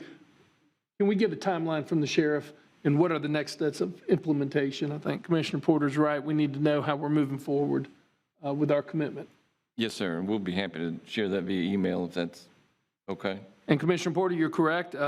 What they were asking for was more than what we provided. So if those are, things to entertain during the budget workshop, you're absolutely correct. And timing is perfect.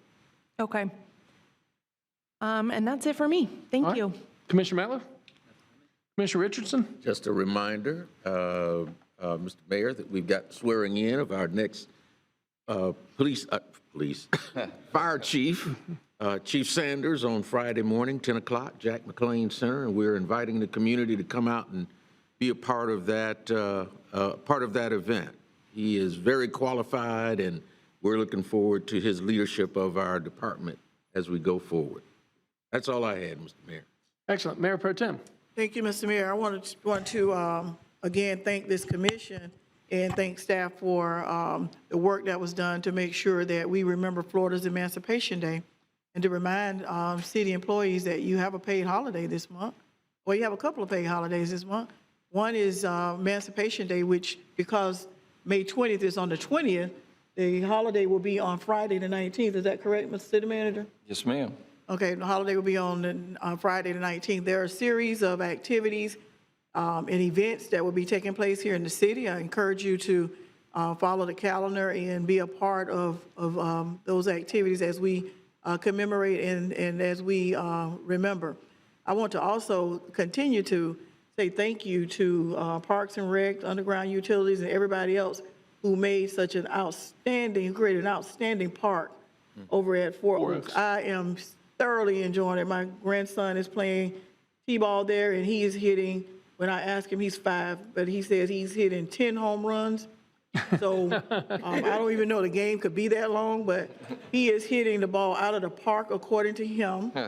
And you all hit it out of the park by creating a multi-purpose park, which is what our community asked for and what our community needs.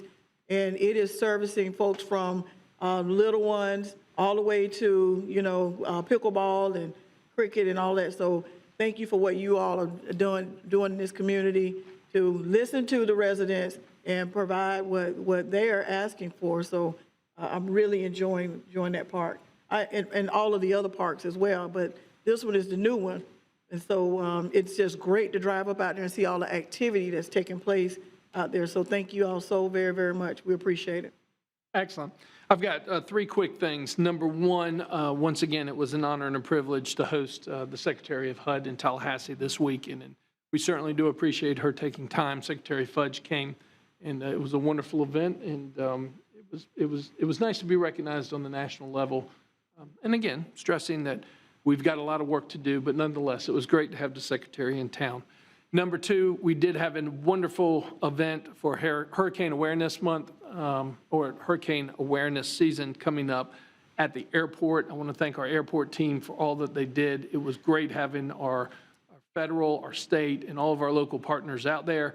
I want to take this opportunity as a public service announcement to remind everybody that, yes, hurricane season is less than a month away, and it's important that everyone, individual, family, neighborhoods, check on your neighbors. Now's the time to prepare for hurricane season as it's upon us. And finally, on a On a bittersweet note, I want to recognize Simra Abid, who has been go ahead and stand up, please. Simra has been an extern in my office for the spring semester. She is a senior at Childs High School and will be graduating shortly, and tonight is her last night. You have done an amazing job, and I cannot tell you how much the entire team in the mayor's office has thoroughly enjoyed working with you, and thank you so much. Cannot wait to follow your career and see where you head after graduation. So thank you so much, Simra. Appreciate it.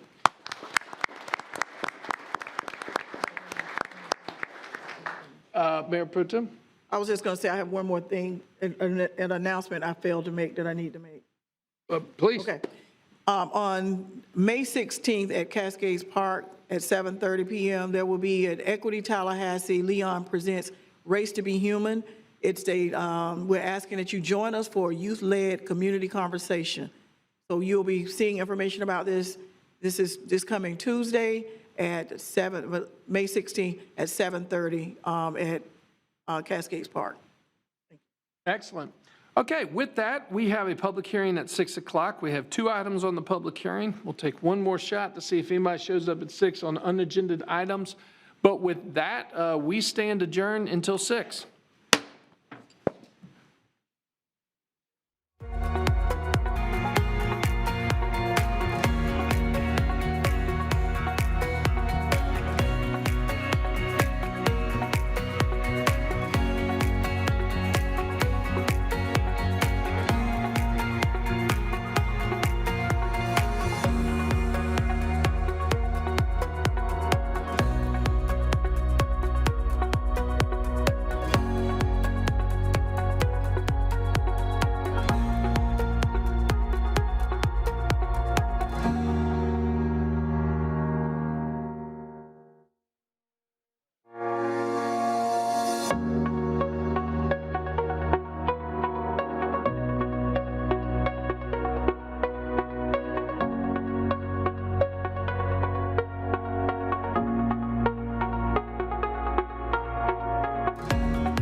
The regularly scheduled public hearing to order.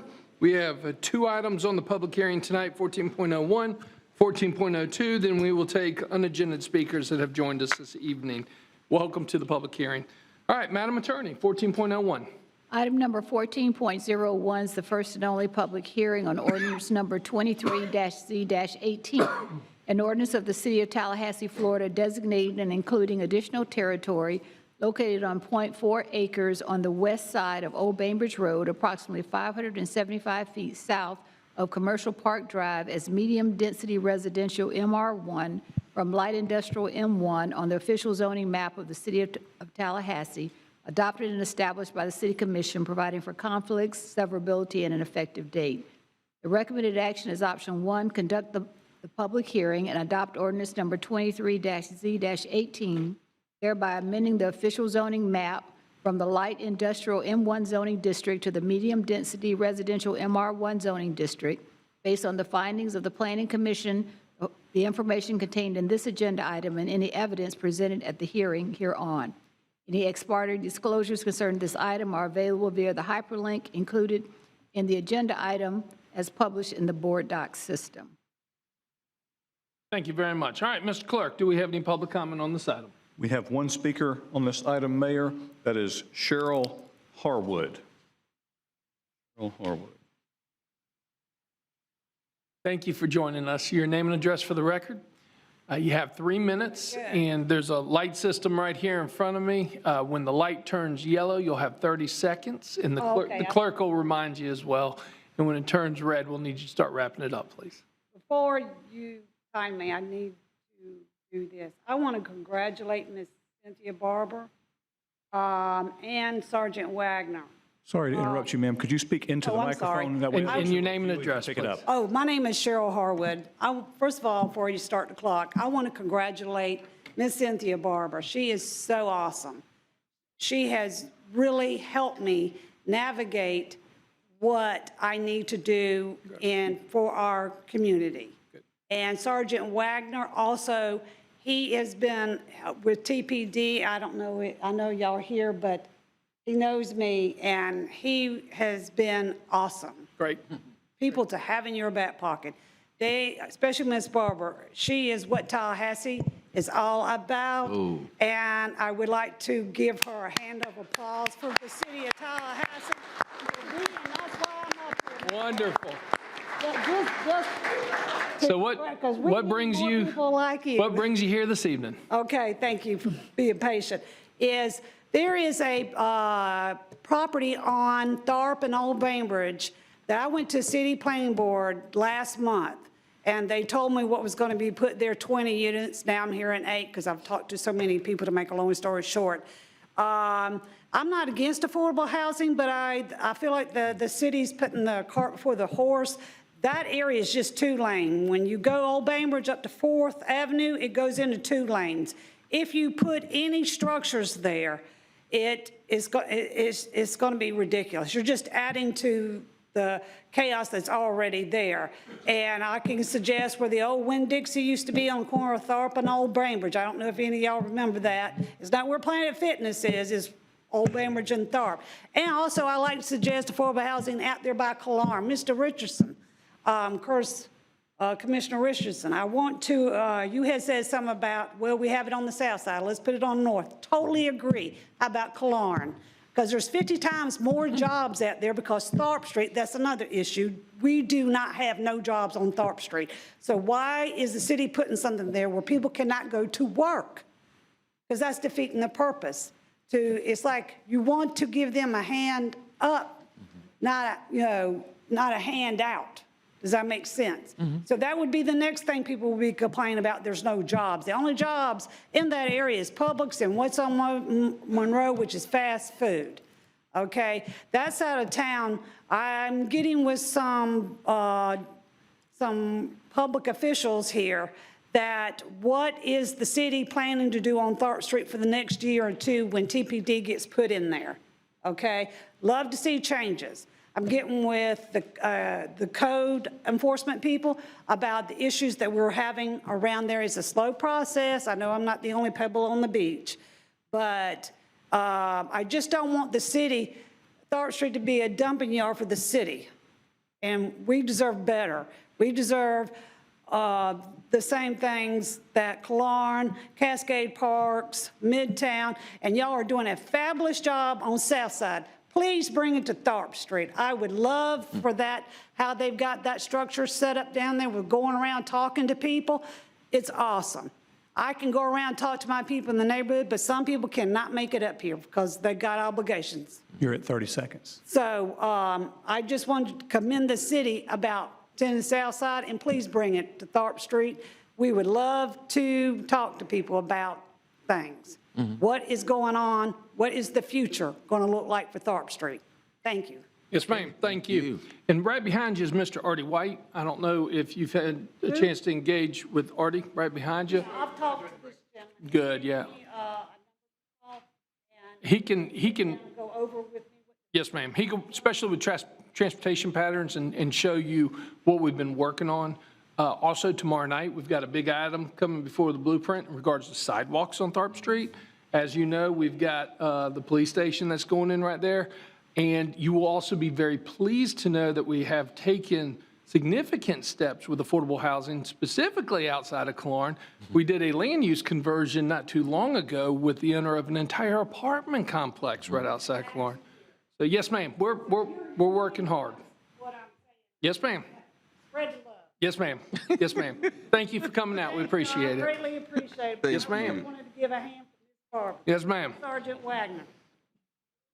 All right. Our next speaker, Mr. Cook, on this item. There are no additional speakers on this item. Okay, let's open it up for direction, comment.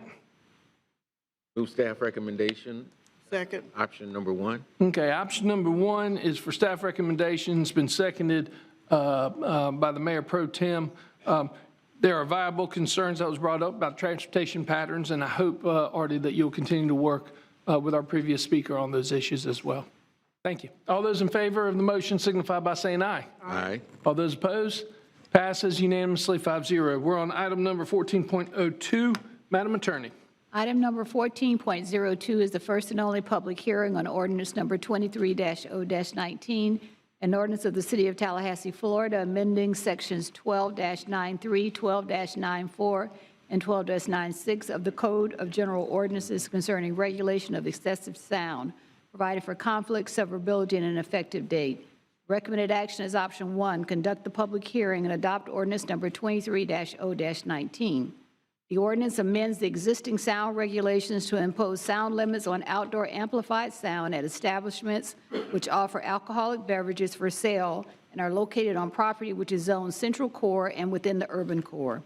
The ordinance prohibits outdoor amplified sound, which is plainly audible 200 feet from the establishment on Sunday to Thursday nights commencing at 11 o'clock p.m., and Friday and Saturday nights commencing at midnight until 7 o'clock a.m. the following morning. The ordinance also clarifies that measurement of sound is at the property line in most instances, including when the owner, tenant, and employee is responsible for the sound or when the property is inaccessible to an officer, and that sound is measured from the source of the sound in other instances. The ordinance retains the existing prohibitions of noise disturbances within and outside the urban core and the existing fine and enforcement provisions. Lou Norvell of my office is available to answer any questions regarding the language amending the ordinance. Excellent. Mr. Cook, walk us through the public comments. How many speakers do we have? Mayor, we have, I would say, just had a couple of additional handed to me, probably a dozen or so. We will take all of the speakers here in person first. Each speaker will have 3 minutes for remarks. I'll give a heads up at the 2.5-minute mark with the light obviously in front of you and the Mayor Pro Tem, and we'll just take them in order. Great, thank you. And our first speaker will be Kenneth Salk. Kenneth Salk, followed by Amelia Naomi. Thank you for joining us. Your name and address for the record, please. My name is Kenneth Salk. I'm at 434 West Jefferson. This proposed ordinance, in my opinion, doesn't do anything to solve the actual problem. I believe it should be amended so that residents, as well as mobile sound units, are under the same scrutiny, under the same noise restrictions. And let me tell you why. And follow me here because this is going to sound strange. Talk about getting naked. If this was not a noise ordinance, but a clothing optional ordinance, people would be coming from other areas of the town if they wanted to party naked. That's exactly what's happening. I had last year a truck, and I'm sure you all have been beside a truck before with the booming speakers, whatever. This thing had at least a 12-foot trailer full of speakers, pulled up right across the street at the Onyx, no more than twice the length of this room, and was blasting that thing through all hours of the night. It's absolutely ridiculous not to have a universal noise standard. It affects people's studies. It affects pets. Okay, we had several of my friends had to take their pets to the hospital because the animal hospital because they get so freaked out because this noise is so loud. I cannot make a telephone call on speakerphone from within my apartment with the windows closed. Can't do it. Nobody hear me. They can't hear the words that are coming out of my mouth. It's ridiculous. Now, a normal noise standard would be 70, 80 decibels from whatever distance. A shotgun with a 28-inch barrel, 12 gauge, puts out 151, okay? That is nothing compared to what we go through. That is nothing compared to what we go through at my place. It's like somebody repeatedly shooting a shotgun outside of my window. Crazy, and it's unacceptable. Y'all wouldn't put up with it by your house. I can't afford to live where you guys do. All I got to say. Thank you. Our next speaker. Amelia Naomi, followed by Eric Mullins. Thank you for joining us. Your name and address for the record, please. Hi, I'm Amelia Naomi. I also unfortunately live at 434 West Jefferson Street. I live in Collegewood in between AE Pi, the off-campus Theta Chi House, and Fiji. KA and SAE and POTS are also unfortunately close neighbors of mine. I'm a current law student at FSU Law, and the lack of a noise ordinance affects my ability to study, sleep, and be prepared for class. The fraternities are the biggest issue in terms of the noise and blasting deafening music outside. It's not enough to just apply this to establishments that sell alcohol, because the fraternities serve it, even though they don't sell it. POTS also attracts people who pull up and park on the street with external speakers attached to their cars on trailers blasting horrible quote-unquote music. I understand this is a college town and people want to party and have fun, but this is past the point of acceptable. Animals do not even act like this. As a result of this city allowing people to do whatever they want, our community is trashed with not only disgusting amounts of physical pollution, but even more obnoxious noise pollution. I went to a different big ACC college for undergrad, University of North Carolina, and lived on the main street downtown. It was never this bad, not even close. The fraternities played their music inside and not outside. Same with the bars. I could sleep at night. Some people might argue, you can just move if you don't like it. Well, here's what I have to say to that. Yes, I do acknowledge that I quote-unquote choose to live here, but at the same time, it is because I cannot afford to live elsewhere in Tallahassee. The entitled, spoiled frat boys who surround my apartment complex not only have thousands of dollars to spend on fraternity dues every semester, they also have absolutely no respect for the low-income community that surrounds them and so desperately wishes to escape their uncivilized environment, if only we could afford to do so. To add insult to injury, they drive the rent up in downtown Tallahassee, even though they inherently devalue the property with their noise, litter, and constant acts of indecent exposure when they urinate everywhere in public. It feels suffocating when it's 1 a.m. and the police's hands are tied. I don't know how this noise doesn't at least measure up to disturbing the peace. If you refuse to create the noise ordinance, at a bare minimum, you should at least enforce laws against disturbing the peace. I invite anyone against this ordinance to live in my apartment for 1 week and see how many hours of sleep you get per night. Thank you. Thank you. Our next speaker. Eric Mullins, followed by Ronald Williams.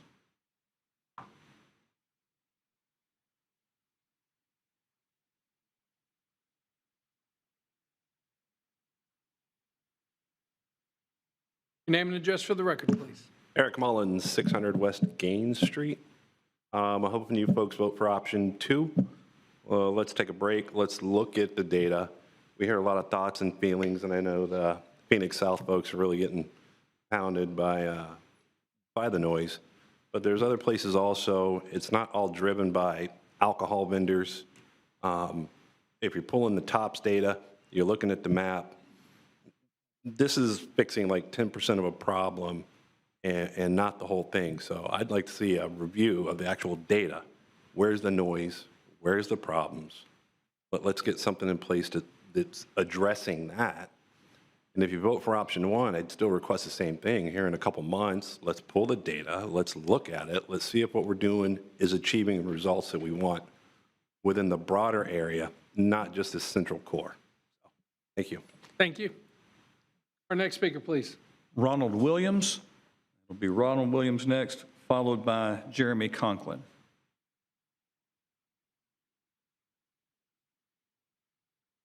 Thank you so much for joining us. Your name and address for the record, please. My name is Ronald Williams, 2114 Broad Street. Live in the area around Florida A&M University, near South Adams Street. We support all of these noise ordinances that make it restrict all of the noises that we experience in our neighborhood. We have a real problem on South Adams Street. There's a Marathon gas station.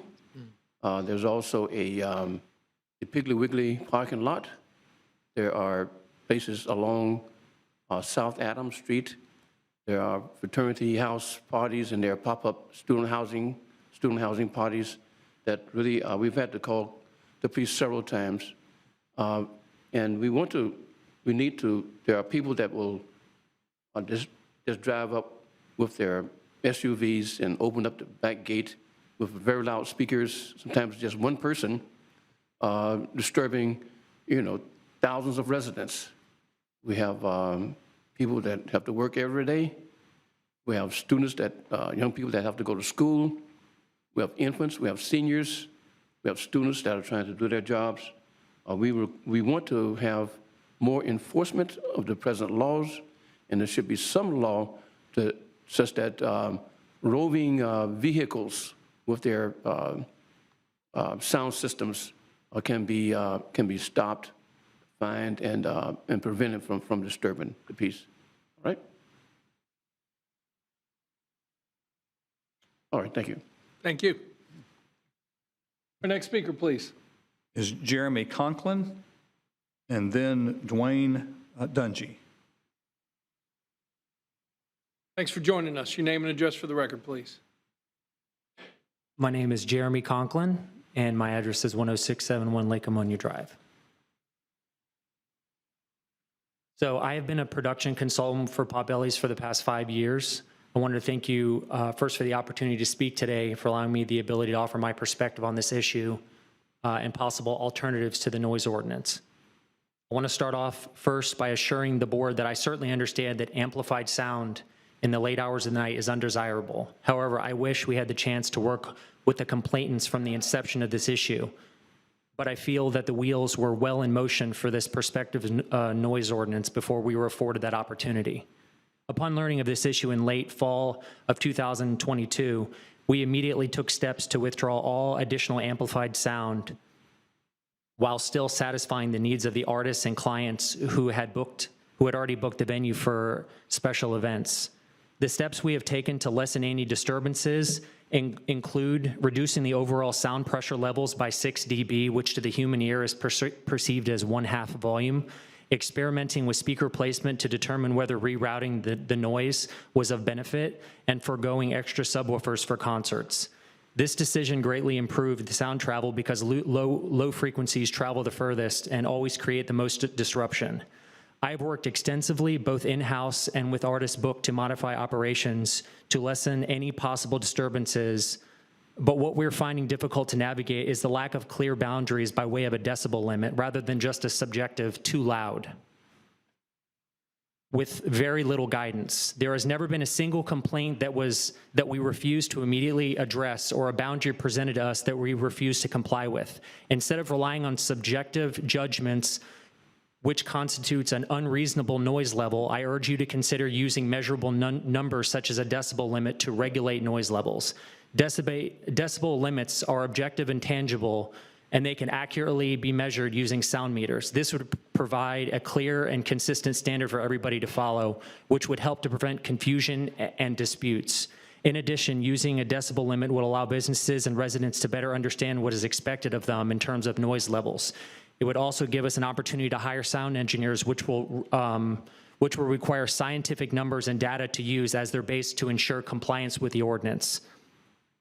I'm asking today for more time to make adjustments to the venue, like soundproofing, hiring sound engineers, and running more methodical testing. You're at 30 seconds. We understand noise ordinances may be necessary for unique circumstances or in instances where the parties are unwilling to work together to find a solution. That issue does not apply here, as we are asking to work with the complainants and the city on a more personal basis to fix this issue once and for all.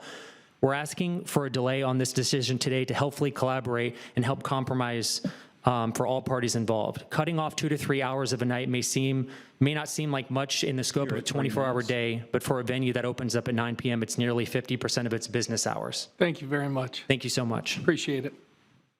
Next speaker, Mayor, is Dwayne Dungy, to be followed by Albert Hanson.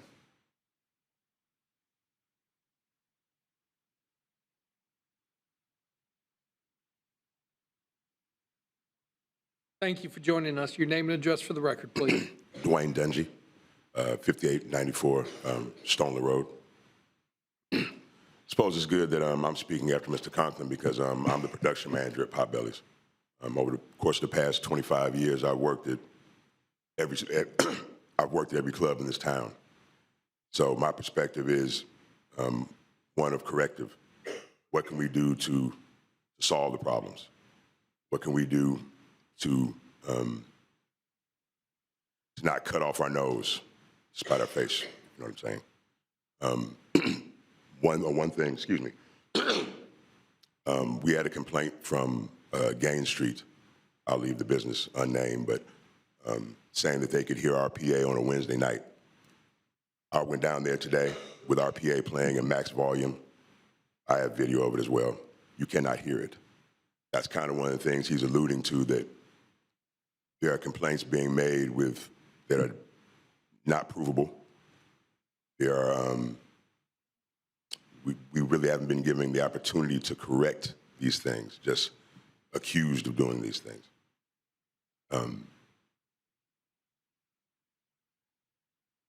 Since the fall, we have done certain things to mitigate it, but I just feel like at this point, decisions are being made too quickly. This affects more than just Potbelly's. This affects Mr. Conklin's business, other production businesses in town. I think more thought should be put into this before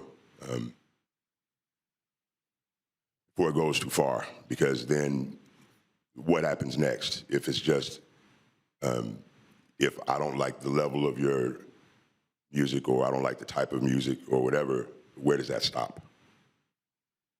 Is it just, it's not just a college town thing, it's not just a concert thing. It's, we need to figure out how to make this work for everybody. And delaying this decision would help us, me, Mr. Conklin, Potbelly's at large, to try to come up with some real solutions, re-aiming our PA, taking measurements, putting together some sort of measurable situation where it's not ambiguous. You're at 30 seconds. That's good enough. I think I've covered all the points between me and Mr. Conklin, but again, I want to say that delaying this at least a little while longer so that we can actually solve the problem and not just put a Band-Aid on it. Thank you. Thank you. Our next speaker, please. Albert Hanson. Albert Hanson, and he'll be followed by Aiden Pollock.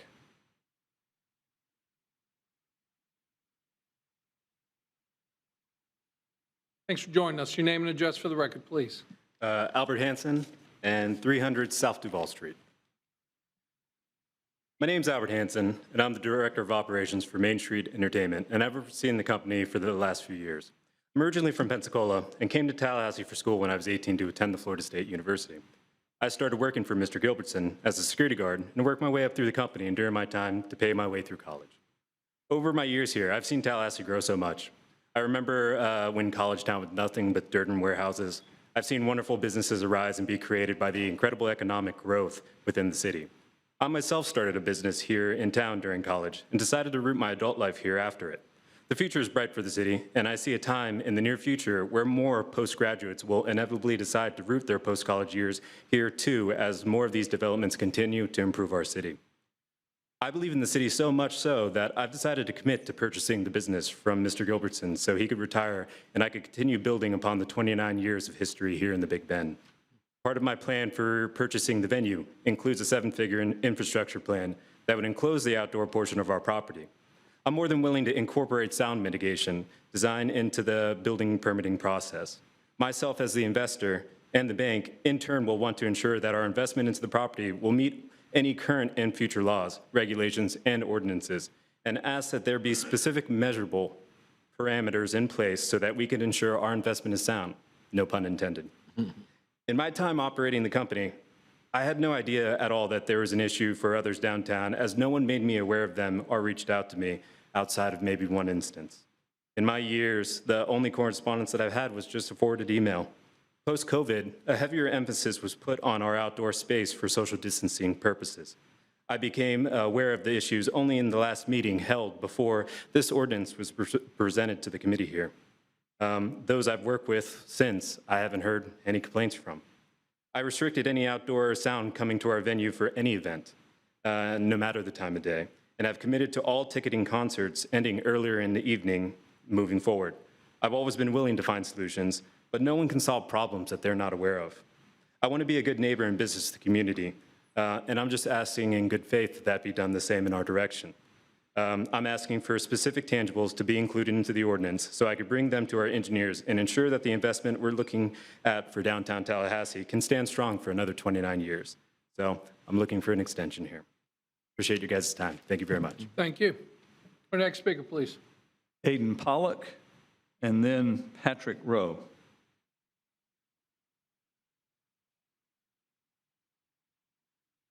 Thank you for joining us. Your name and address for the record, please. Aiden Pollock, 3550 Esplanade Way. I work at Yvonne Adams, the rooftop bar on top of the DoubleTree here in downtown Tallahassee. During my times here at Yvonne Adams and at Florida State, been privy to many events in the downtown district, familiar with both the college bars and the adult bars as I work at one of the adult ones. I just wanted to share my experience regarding noise in the downtown district while working right in the midst of it all. From up at Eaves, we can see pretty much everything, kind of have an aerial view of downtown Tallahassee. And in regards to noise, we can kind of pinpoint, at least at night, where it's coming from.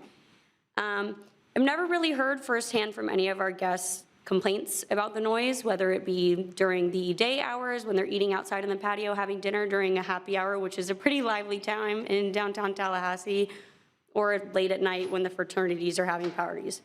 However, when we hear and hear music, and it is very loud, it appears to mostly be coming from the fraternities, not the bars that are operating with their liquor licenses. Many times we can pinpoint which fraternities are having it just based off of, we have Snapchat, we can see what's going on, and then also we can visualize with the lights and the partying, et cetera.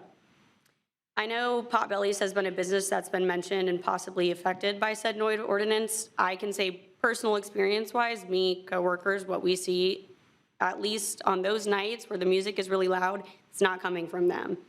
Even from Clyde's and Warehouse, music really isn't an issue from the bars that's at least very loud and obnoxious. A lot of the times that is coming from the fraternities, at least from our experience. The only time it's ever really loud down there is happy hour, but a lot of the time our guests, when they hear that noise, they're not complaining. They want to go be a part of the fun. There's not much open late night Tallahassee and downtown.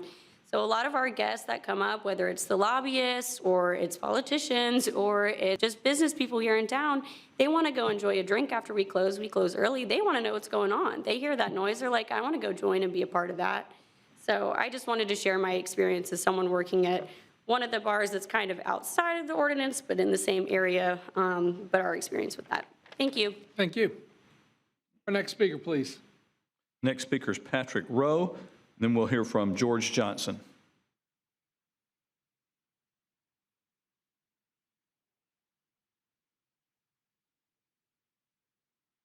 Thanks for joining us. Name and address for the record, please.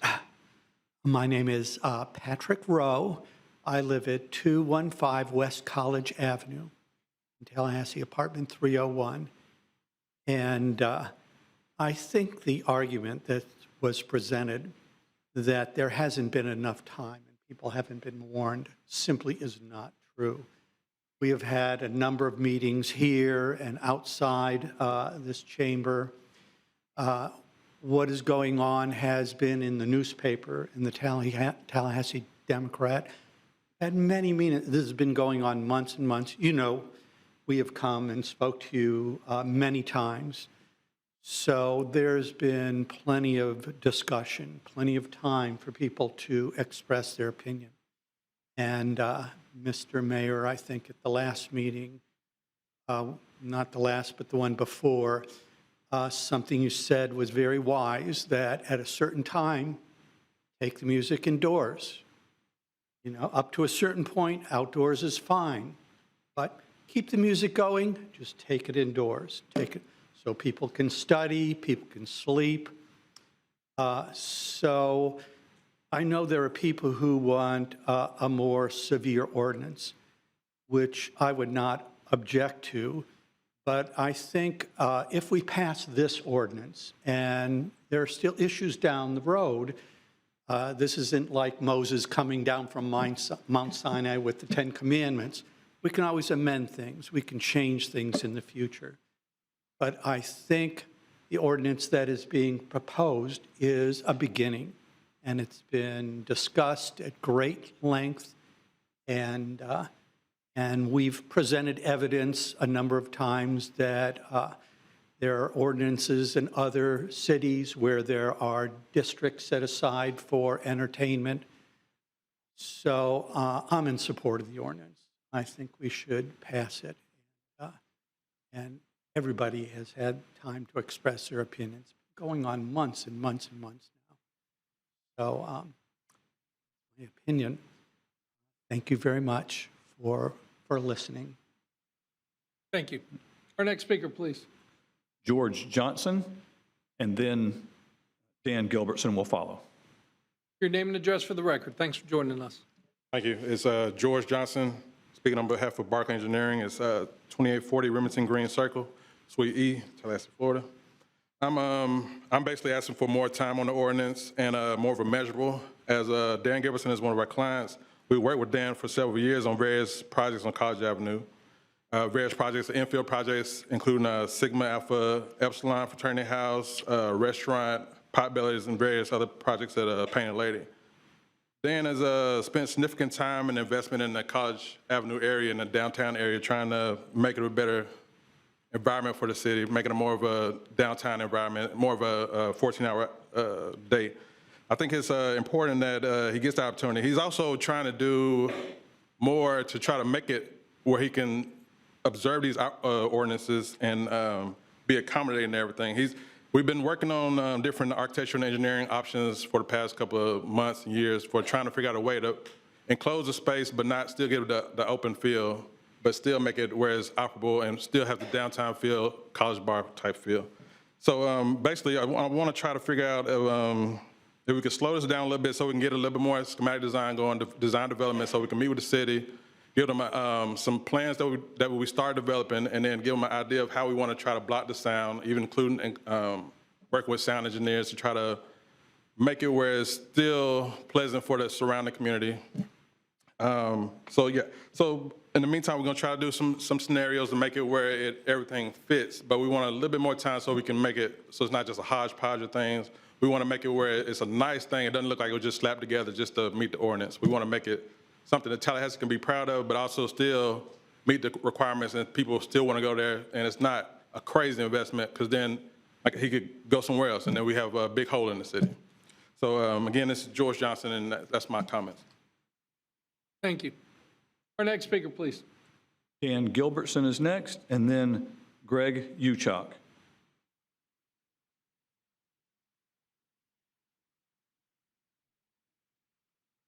Thanks for joining us. Your name and address for the record, please. Dan Gilbertson, 324 West College Avenue, and thank you for giving the time to speak. As I read this ordinance, obviously Potbellies is the only business that this affects, and I understand. I do want to say that before all the comments, that we recognize some reasonable and unreasonable concerns that we want to be able to address, but we got to be a part of that. And there are some things that we did take that some people spoke about that we self-regulated before COVID and did those times. We can go back to it. We've already implemented those, and I think the people we've talked to, we've actually haven't heard back from some of those issues. And I understand there are some issues directly behind it specifically, but anything past the Phoenix apartment, I don't believe is really attributable to us. If it's bouncing off or it's our sound system, we bring extra stuff, that problem's solved. We're going to do some additional intern stuff. And as Albert said up here, the plan is to sell. I have over 29 years investment in this community based on the current laws, regulations, or ordinance. I was the first business to open when they passed the building department was on College Avenue when I turned my building permits in. So my first experience in the city commission was coming to this meeting to encourage passing the urban. So I was the first business eating and drinking allowed to be in a mixed use downtown, and look what's happened. College Town, everybody's done it. I understand this needs to be reasonably loud. Reasonable is what's missing here, though. Everyone else can have reasonably loud music, but if you're alcohol within the urban core and the central core, means Potbellies, you can't, there's no reasonable standard. It's just audible, you're in violation. I'm just asking for a reasonable standard in the interim of a 70 dBs at 200 feet so I can adjust, and we can adjust to meet some interim stuff, and then we're gonna build and cover the building. If you want to know about actionable stuff, I got millions of reasons to retire. I got millions of reasons to comply with this because I can't retire until this sell happens. I can't do a sell until we have a measurable building code that we can meet so that they can get a return on their investment for the next 30 years to pay for these improvements. So I hope you understand the dilemma that we're in without being a part of the solution. Even if we build and cover it, I don't know if that's going to solve the other issues that are said here. And to answer the question you asked once, Mayor, to Eric up here, whether that was coming from, when he played that music, that was coming from Potbellies at Wednesday at 1 o'clock, the answer is no. You know, we put our sound system all the way up loud, which I understand still would be disturbing possibly to some people here, but down there You're at 30 seconds. You could not hear it. That's from noise and cars and things. We don't have a parking lot, so, and we don't invite people to come out with their trailers and loud music. These are things we deal with and we understand. So we're willing to do the investment. I'm willing to do everything. If whatever commitment you want to see, I've hired engineers. We're actually going to build this building. It's part of the package, part of the sale, but we need some time to have a measurable. Otherwise, we build over it and it's done. Have we solved anything? Then this whole measure ordinance is no use. And if there's still complaints, we haven't solved anything. You're at 3 minutes. So we don't even have our outdoor another 6 weeks till we use our outdoor.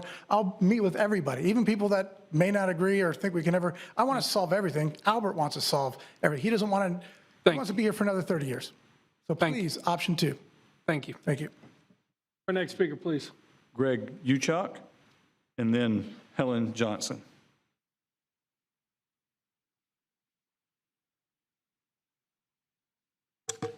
Thank you for joining us. Your name and address for the record. Yes, Gregory Uchok, 1121 Sarasota Drive.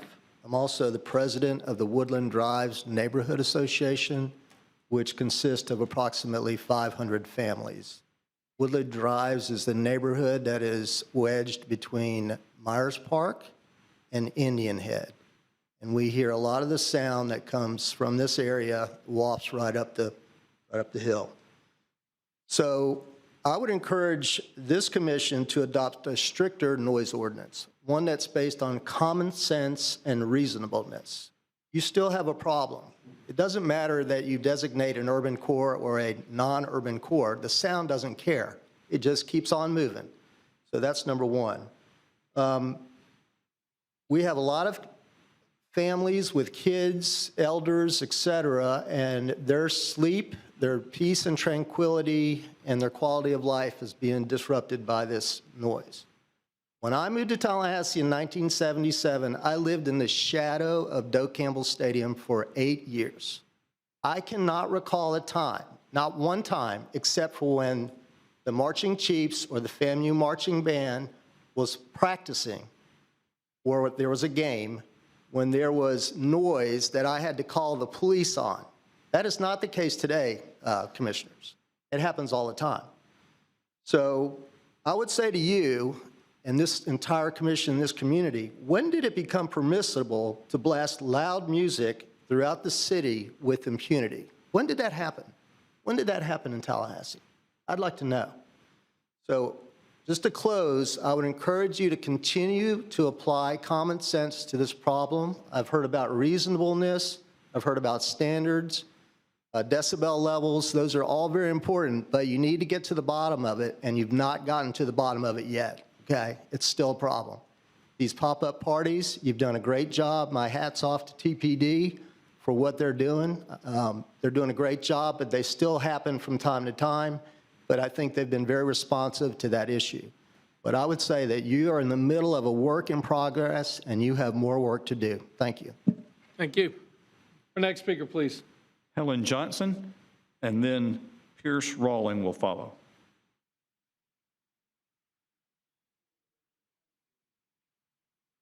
Thank you for joining us. Your name and address for the record, please. I'm Helen Johnson, 321 Barberville Drive. I live right on FAMU's campus, and I'm so happy to be following that gentleman because that's the focus of my comments. I know that we have an ordinance in place. I'm a very active member of my neighborhood association, and he works with us. However, we've got too much noise going on with these pop-up parties, and they just don't stop. I would hasten to say to you that I live next door to students. And I know them by name. They come help me take my garbage in, my groceries in. And they come and tell me when they're gonna have a party. Last week it was the Qs, a couple of weeks ago it was the Deltas. And I say to them, Jacob, CJ, as long as you do it, you know I'm cool. I'm gonna close all my windows. You've given me forewarning, and we're good to go. But they've not stopped at 10 o'clock as we compromised, I thought, on. And that is the problem for me. The noise is just too much. And in addition to that, I'm just worried about escalating crime in our neighborhood because we live so close to the Marathon station. I have rental property 2 streets over, and that's vacant, so I have issues with that, but my community officer helps me with that.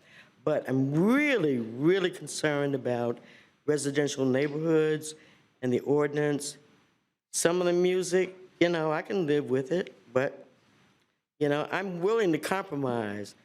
But we've got to cut that loud, raucous music off late at night. It is very disturbing, not only to me, but to my neighbors. Thank you. Thank you. Our next speaker, please. Next speaker is Pierce Rawling. Mayor, we have about 6 speakers, and he'll be followed by Melverton Walton. Thanks for joining us. Your name and address for the record, please. Piers Rawling, and I reside at 1320 Gulf Terrace Drive, Tallahassee. I'm speaking on behalf of the Myers Park Neighborhood Association, of which I'm president, and the Alliance of Tallahassee Neighborhoods. First, we thank you for considering the proposed new noise ordinance, which is a great improvement over what is currently in place. I would say that the debate over the noise ordinance has been going on for years, so this request for yet more time seems a bit ridiculous. And we have already tried a noise ordinance with noise meters, and it was unworkable. So I think that's out. However, we do have some concerns about the current proposal, which echoes things other people have said. First, why does the outdoor amplified sound restriction for the urban core apply only to establishments that serve alcohol? It would surely make more sense and be less susceptible to legal challenge to apply it uniformly to everyone. Previously, the noise ordinances have been challenged on freedom of speech grounds when you've tried to carve out exceptions. Second, allowing other noise disturbances until 2 a.m. within the urban core would still disrupt the sleep of those residents and hotel guests within earshot. And there are many of us in this category, both within and outside the urban core. Noise travels. Might you consider an earlier cutoff? You could, for example, have an 11 p.m. or midnight cutoff for at least Sunday through Thursday nights. Third, are the fines for noise transgressions large enough to constitute a real disincentive? Finally, we assume the current restrictions on the Cascades Park Amphitheatre will remain in place, and that efforts are ongoing to enforce the relatively new state statute restricting noise emanating from motor vehicles. There have been quite a few complaints tonight about noise from motor vehicles, but there's a state law that addresses this. That could be enforced, I think. Thank you so much. Thank you. Our next speaker, please. Next is Melverton Walton, followed by Benji Charles. Thanks for joining us. Your name and address for the record, please. Hello, how you guys doing? Please excuse my voice. I'm gonna sound like I'm losing it. Thank you, Mayor, for allowing me to speak, and commissioners as well as Mayor Perrin. I come in front of you to speak on something I truly believe in. And the reason why I even came here today, I'm not one with politics. I don't even like to be in a room in front of a lot of people that are judging. I do not judge on any behalf of anyone. I don't come on the behalf of the club. I own my own security business. I'm also a professor at the University of Florida A&M, and I do a lot of stuff for the community along the side of other people that are, I like to stand in the back. I don't like to fake myself in the front. But when we talk about something that we believe in and what is going on, we're talking about fair. And when we speak on fair, we're talking about the urban noise ordinance when it comes to, let me get this together, when it comes to what is it that we're really talking about. I hear people say that, hey, you know, Mayor, let us do this because we want it. That's an individual thing. And I heard last time that I was here, I talked to Mayor Pro Tem about what can we do. She asked me, we have to basically get a median for all, right? We're trying to do this for everyone in this community, not just for the law enforcement, but not just for the club, but also the individuals that live in our community. And then I read this, an urban area is the region surrounding a city. Most inhabitants of urban areas have non-agricultural jobs. Non-agricultural jobs. That's giving the way for opportunity for people who need jobs. People who need a space to do something outside of the normal 24-hour workday. Everyone don't have that same opportunity. And we have to stand here and not just, it's not our job, meaning me personally, but it's also the community as a whole. It takes the community to bring together and to come together and to build. But it also talks about the density of human structures, beings as a whole, trying to what? Build something. We had noise ordinance before. The only thing we're doing is fine-tuning this thing that we call the noise ordinance now so that everyone could win. Everyone might not win, but for the most part, that's what it is, right? You have that 30 everyone seconds. could win. So you can state the benefits of keeping the urbanized area open, such as providing access to essential services and residents, creating jobs serving as a hub for social and cultural activities, and driving economic growth. And additionally, you can highlight any potential negative impacts that the early closure may have on the community, such as loss of income, displacements of residents, and other property values. That means that the property values is going to go down as well. You're at 3 minutes. So I just leave you with this. Just think about the full community before we make these decisions. Thank you. Y'all have a great day. Thank you. Our next speaker. Is Benji Charles, followed by Shelby Green. Thanks for joining us. Your name and address for the record, please. Thank you. My name is Benji Charles. I live in 519 Ingleside. Thank you for letting me speak. I've been living here for a decade. I came from school and stayed. I've voted for many of you up here, and I've never come in front of you in almost a decade. I'm here for 2 reasons. First reason, because I think you guys should collect more data and look at these businesses, because a lot of people who've come here have talked about pop-up parties and fraternity parties, not about the businesses themselves. Second reason I've come here is because I used to be a student. I found out a lot of students haven't come here. I've specifically actually found that the date and time of this public comment was when the least amount of students would be in town, almost as if you guys have chosen to come here and do this when students aren't going to be here, which is unfortunate because a lot of people have talked about the businesses, but not about the students that go to these businesses. And a lot of students will be affected. So a lot of these students don't vote for you. As you can see on the voter roll, they still live in the areas that you, and they still are your constituent. They still are your constituents. I hope that you can think about these constituents that you have before you make this decision. Thank you. Thank you. Our next speaker, please. Shelby Green, and then next will be Halford Thompson. Thank you for joining us. Your name and address for the record, please. Hi, Commissioners. My name is Shelby Green, and my address is 519 Ingleside Avenue. And although I'm not happy with this ordinance, one of the reasons why I'm smiling is because my husband, who never, ever, ever comes to City Commission meetings, finally came today because he wanted to address something that is really missing in this ordinance, in this public hearing, which is it's scheduled just a couple of weeks after the session or the spring semester is over, and students aren't in town. I think the scheduling of this public hearing was unfair, and especially at a time in Florida where people, especially young people, are feeling disenfranchised and like their voices don't matter.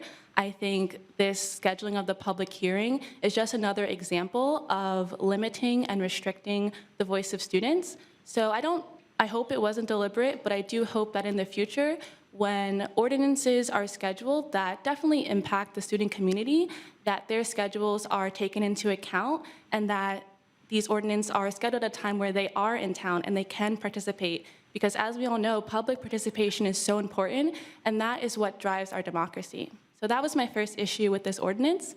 My second issue is that I don't think that this ordinance fully encompasses the character of our city, especially the downtown area. We have establishments like Bulls and the Strip that have really, really popular nights on Wednesdays and Thursdays, but they would have to cut off outdoor music at 11 p.m. And if you have been to those establishments, that would be quite difficult. And also another thing is, like, we just had graduation celebrations for the whole week. And if this ordinance was in effect, a lot of establishments wouldn't be able to get as much economic stimulation or activity as they did this past week. So I think that to be fair to college students and to be fair to businesses, there should be some time, I'm forgetting what the word is, but there should be some time carve-outs in place to make sure that celebrations for graduation, period, or celebrations on really, really popular nights like Wednesdays and Thursdays are considered. And my last issue with this ordinance is I think that it doesn't actually effectively solve the problems that people are asking to be solved. A lot of the comment here today was talking about pop-up parties. You're at about 30 seconds. Okay. This ordinance doesn't address pop-up parties. It doesn't address fraternities or sororities.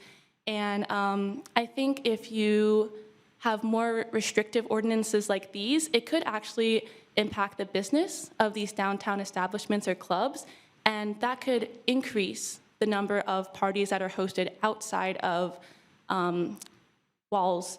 So anyway, just to summarize, thank you for letting me speak, and I hope that you consider the voices of students when you're making these decisions. Thank you. Our next speaker, please. Alfred Thompson, and then Barry Bumgarner. Your name and address for the record. Thanks for joining us. Thank you. Name is Halford Thompson. Calling on behalf of Tasty Turkey Leg, Tasty's Bar and Lounge now. Once we had one particular neighbor, lives roughly 4 miles off of Lakeshore.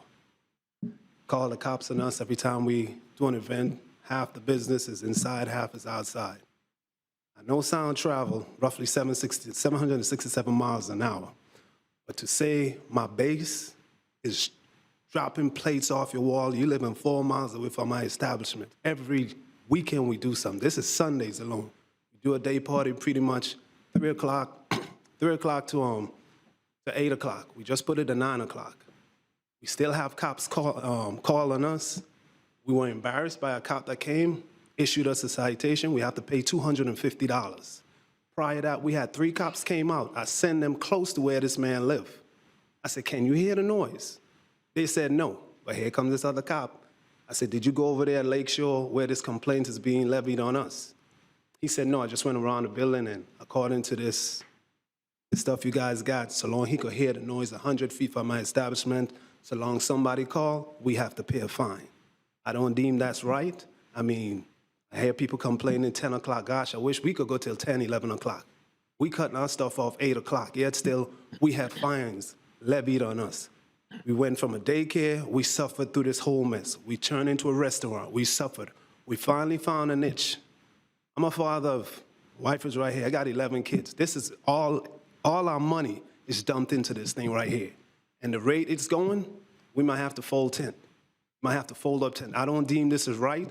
If an officer come and say, hey, we measured the decibel levels way across I-10, this is where they have to go. In the back area of us, you have nothing but alligators, water moccasins, a couple of ducks. One of the officers came and was like, when I came here, I thought I was going to see a population, a neighborhood. All she's seen is trees. She's like, what complaint? I said, this is why I have to go through every Sunday we do a day party. You know, we lucky thing, this Sunday, we paid the fine. This Sunday, we call, TPD, they came out. We call another one, they came out. We say, is this level good enough? They say yes. So, I mean, if they could have a meter that says, hey, don't pass this, we good with it. But I think fair must be fair. You know, I'm trying to, like I said, feed my family. This is all I got. This is all I got. We hire TPD to do our securities. We don't have no issue there. You know, it's just embarrassing to see a cop come and just, here you go, you got to pay this fine. You're I nearing don't deem 3 that's minutes. right. I'm done. Thanks again. And like I said, I hope you guys can revisit this thing because this is not fair. This is not fair. You know, I hear everybody's complain, but I mean, 6 o'clock, 7 o'clock, you're getting people calling. We close, we still being blamed for stuff we didn't even do. Thank you. Thank you. Our next speaker, please. Barry Bumgarner. Mayor, that's the last speaker we have in chambers. We'll check on one who may have connected via WebEx during our break.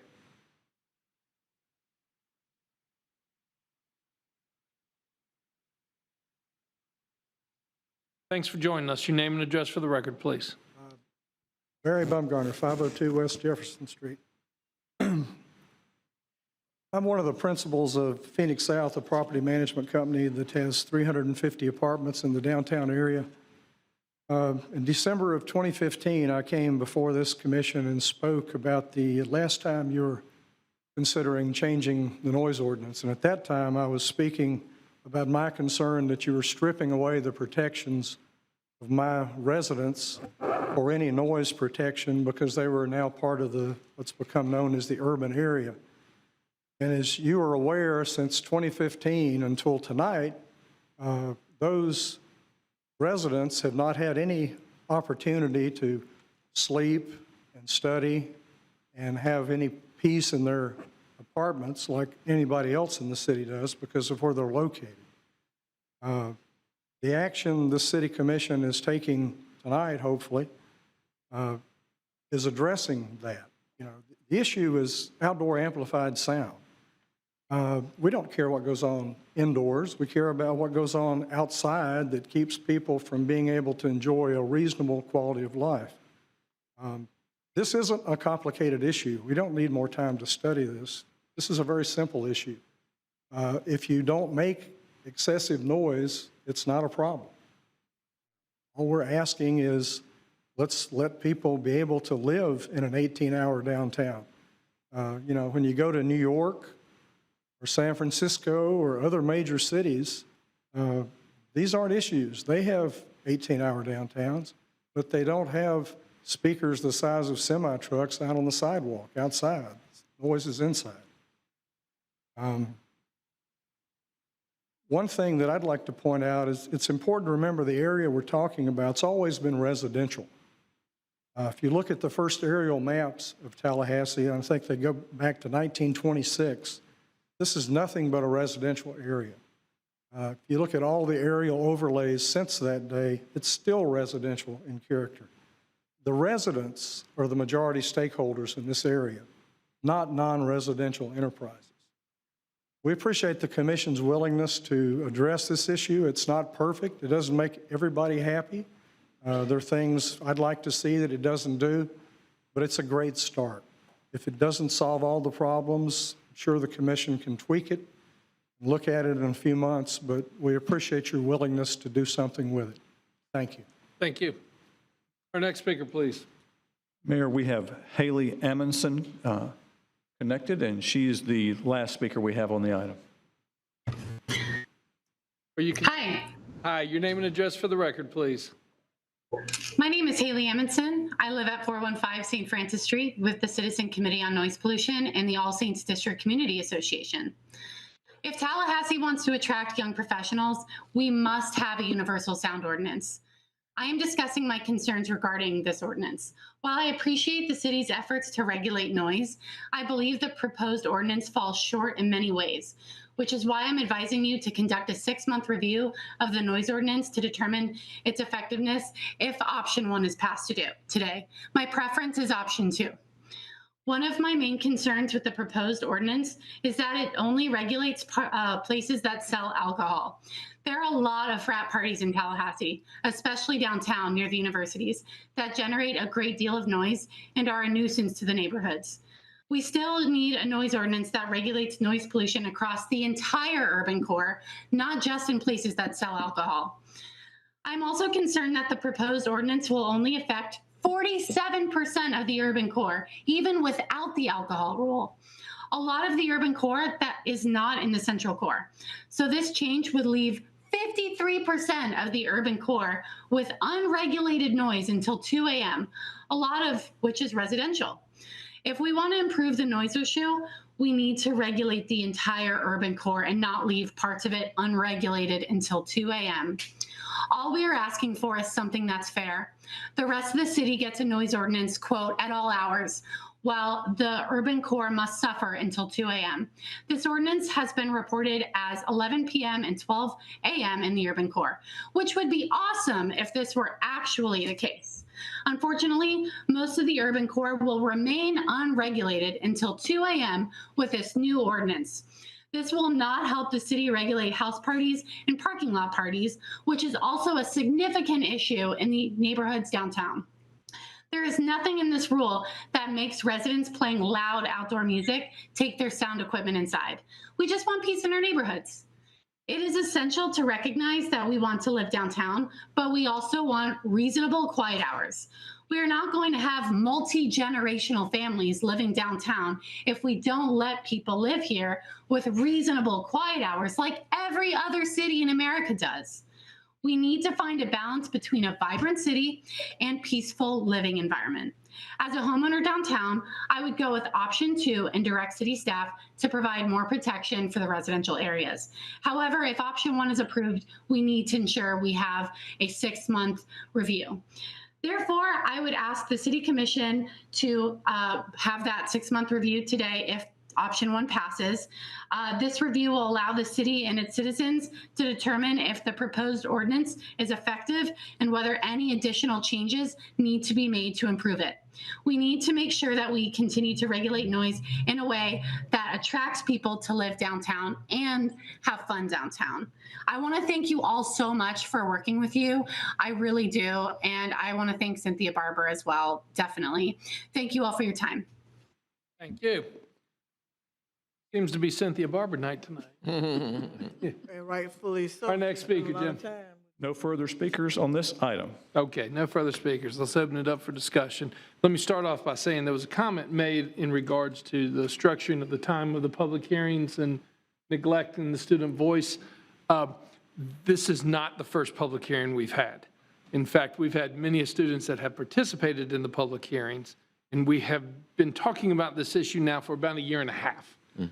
So we think that we've tried to encourage everyone to participate, but let's be clear, this is not the first time or the first public hearing that we've had on this issue. And I understand school just got out, but we have been blessed to have other students that have come and participated in the public hearing at 6 o'clock here at the City Commission. So I wanted to make sure we had that on the record. It was also mentioned the vehicles and the noise coming from the vehicles. And there was a speaker that referenced it, and I agree. And I hope that this is going to be a tremendous benefit to this community. The state of Florida legislature just passed a law this session addressing vehicles in cars. And that is a decibel reading, I believe. It's clearly audible at 25 feet. Clearly audible at 25 feet. That is going to have a tremendous impact for us in a positive manner. No longer can you pull the vehicle up and blast. Yeah, if you hear it from 25 feet away from the car, you could be cited immediately. And so I know that we'll be using that tool very much so. And I think that's going to help not only with the regulations and cutting down on the pop-up parties, the vehicles pulling up on the sides, the college parties outside where the music's coming from the cars. That's going to benefit us. That goes into law July 1, I believe? Or is it immediate? Now. Oh, it's effective now? Okay, upon governor's signature? Okay. So we do have that in place as well. With that, let's open it up for discussion. Mayor, I'm looking at Deputy Chief Holmes because this is a 2-step. We did a 1-step earlier, right? And I'm listening to some of the comments because what is happening is that every time this comes up, we get a different crowd. You know, different people, new people who may not be aware of what has happened the previous 3 or 4 times.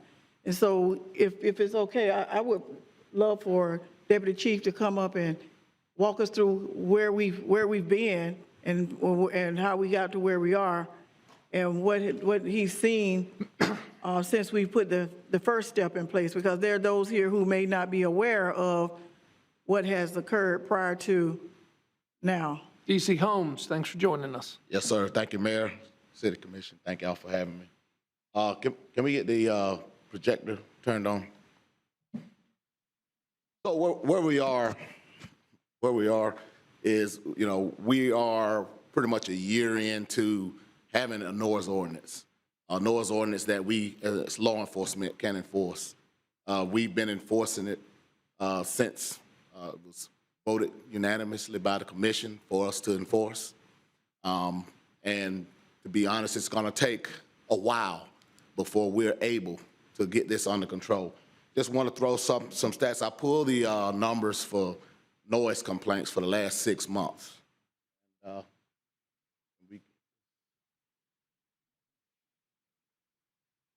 If you can see the map, they're everywhere.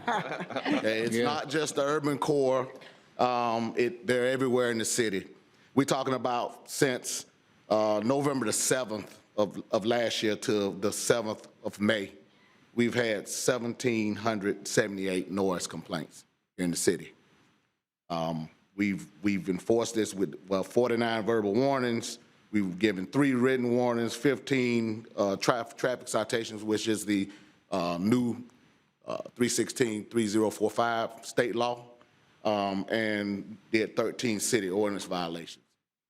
This is something that's going to take time because people eventually are going to get tired of getting fined, and it's just not going to change overnight. As far as the urban core go, I think we're just talking about moving it back a few hours in a certain area.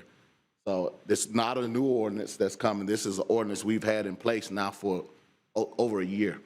And it's going, as a city and as a department, it's going to take us time to continuously enforce it. It's helped us tremendously in addressing the pop-up parties.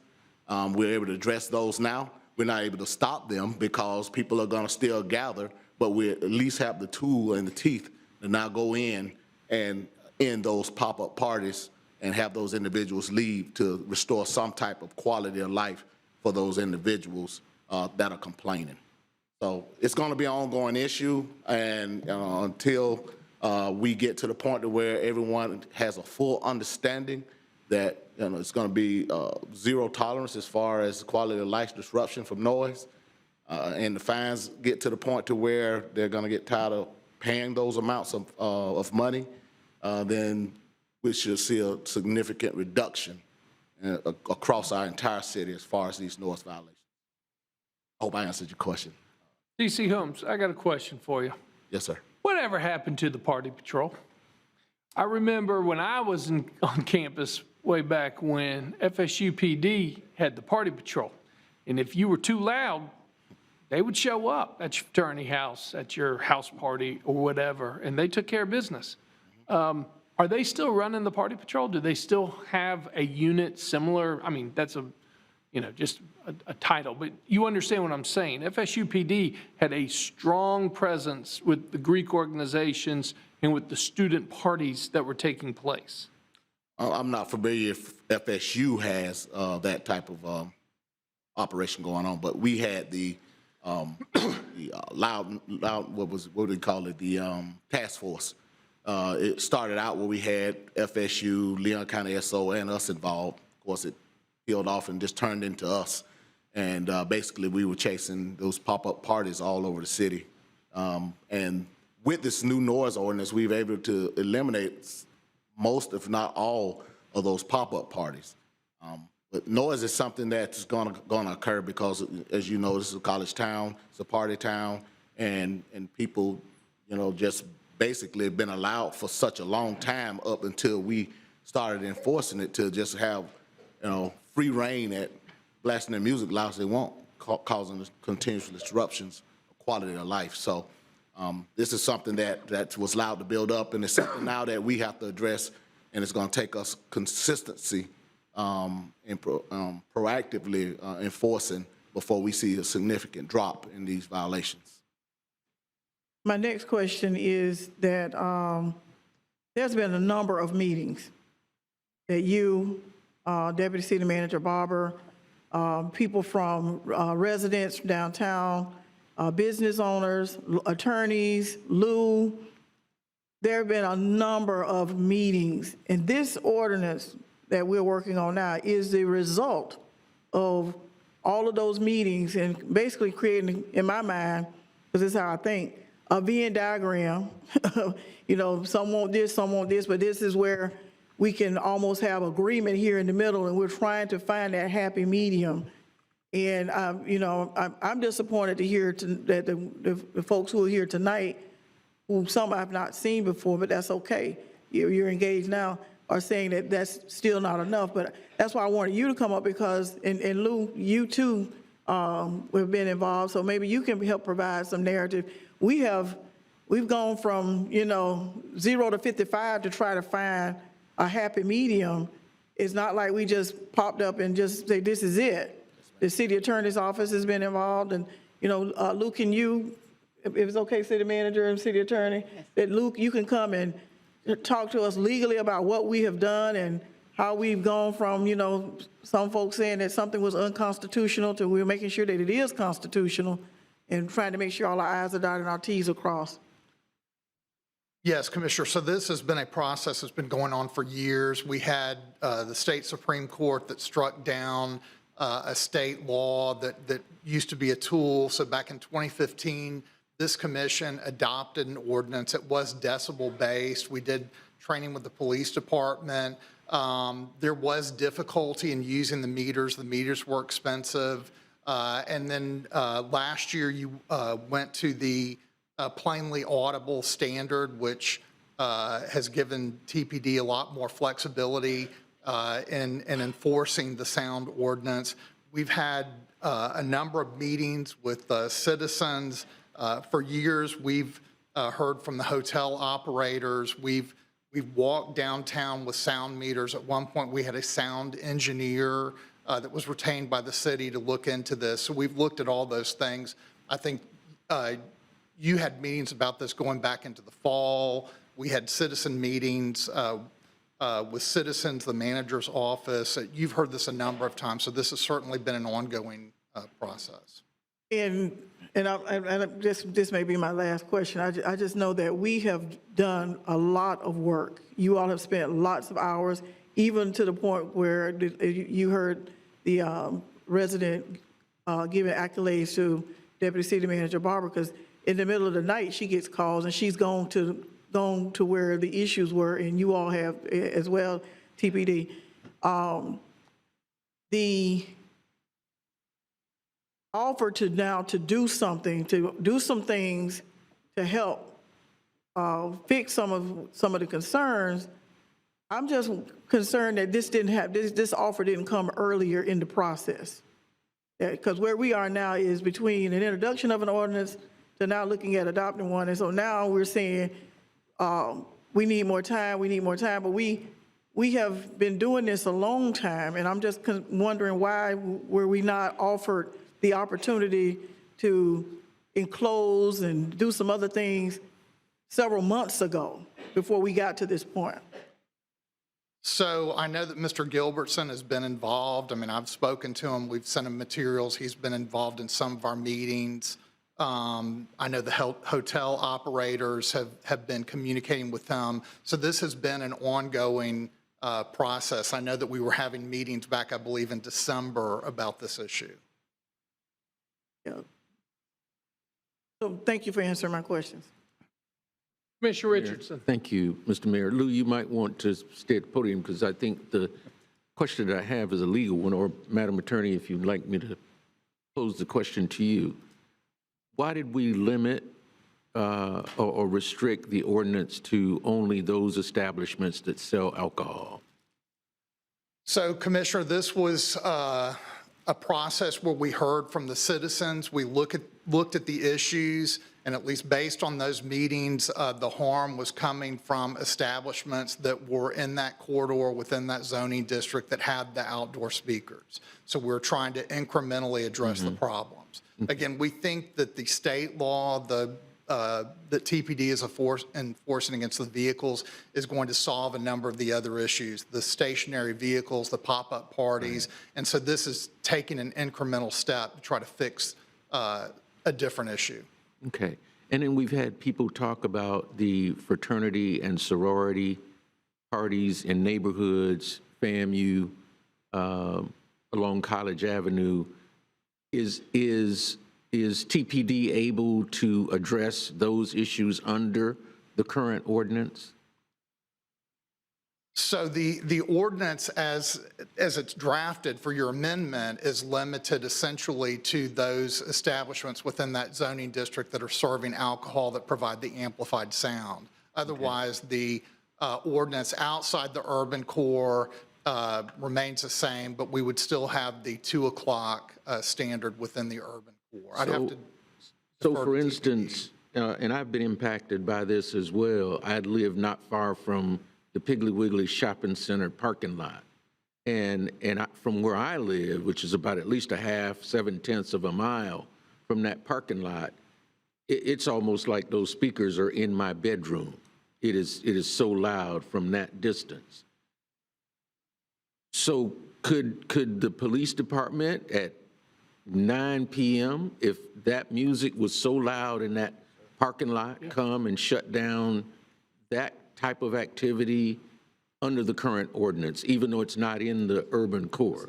So that one is outside the urban core. So there you're going to have a couple of different tools. One, you would have the ordinance, but if they're coming from vehicles, you'd also have the state law that's recently gone into effect. Okay, but they could go to the Piggly Wiggly Shopping Center and say, we've gotten complaints, this is too loud, you're going to have to shut it down. Yes, so under your ordinance, it's 100 feet, but under the state law, I believe it's 25 feet. Okay, all right. Yes, sir. Yeah, and I agree with the Mayor Pro Tem. This has been a long process. This didn't just start. There was no intention to exclude students. We have had students involved in this process to the degree that they could. We've had merchants involved, the hoteliers who have been impacted by this, the residents in the apartments. We've tried to do everything that we can as a city. And you know, we're impacted. We live in this city too. I want y'all to remember that. We live here. I've lived in Tallahassee for 50 years. I love this community. That's why I've chosen to serve this community in a number of different capacities. And like I said, where I live, guy said earlier, well, I couldn't afford to live where you live. You don't know where I live. But I can hear that kind of noise from the Piggly Wiggly Shopping Center where I live. And I'm sure the people that live closer to the FAMU campus, they're probably even more impacted.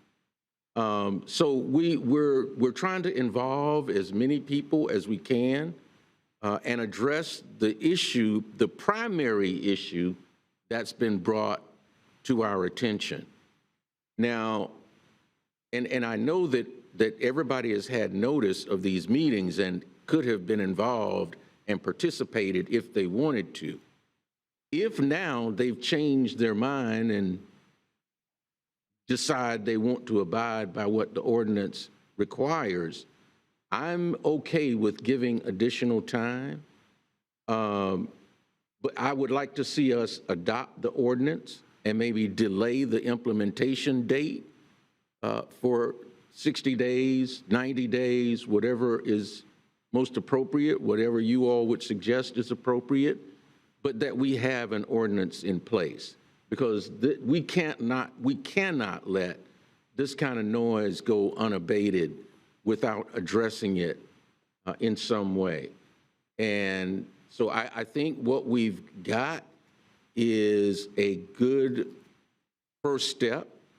And we may need, I think we would need to review this after we've had some more data in 60 days, 90 days, 6 months.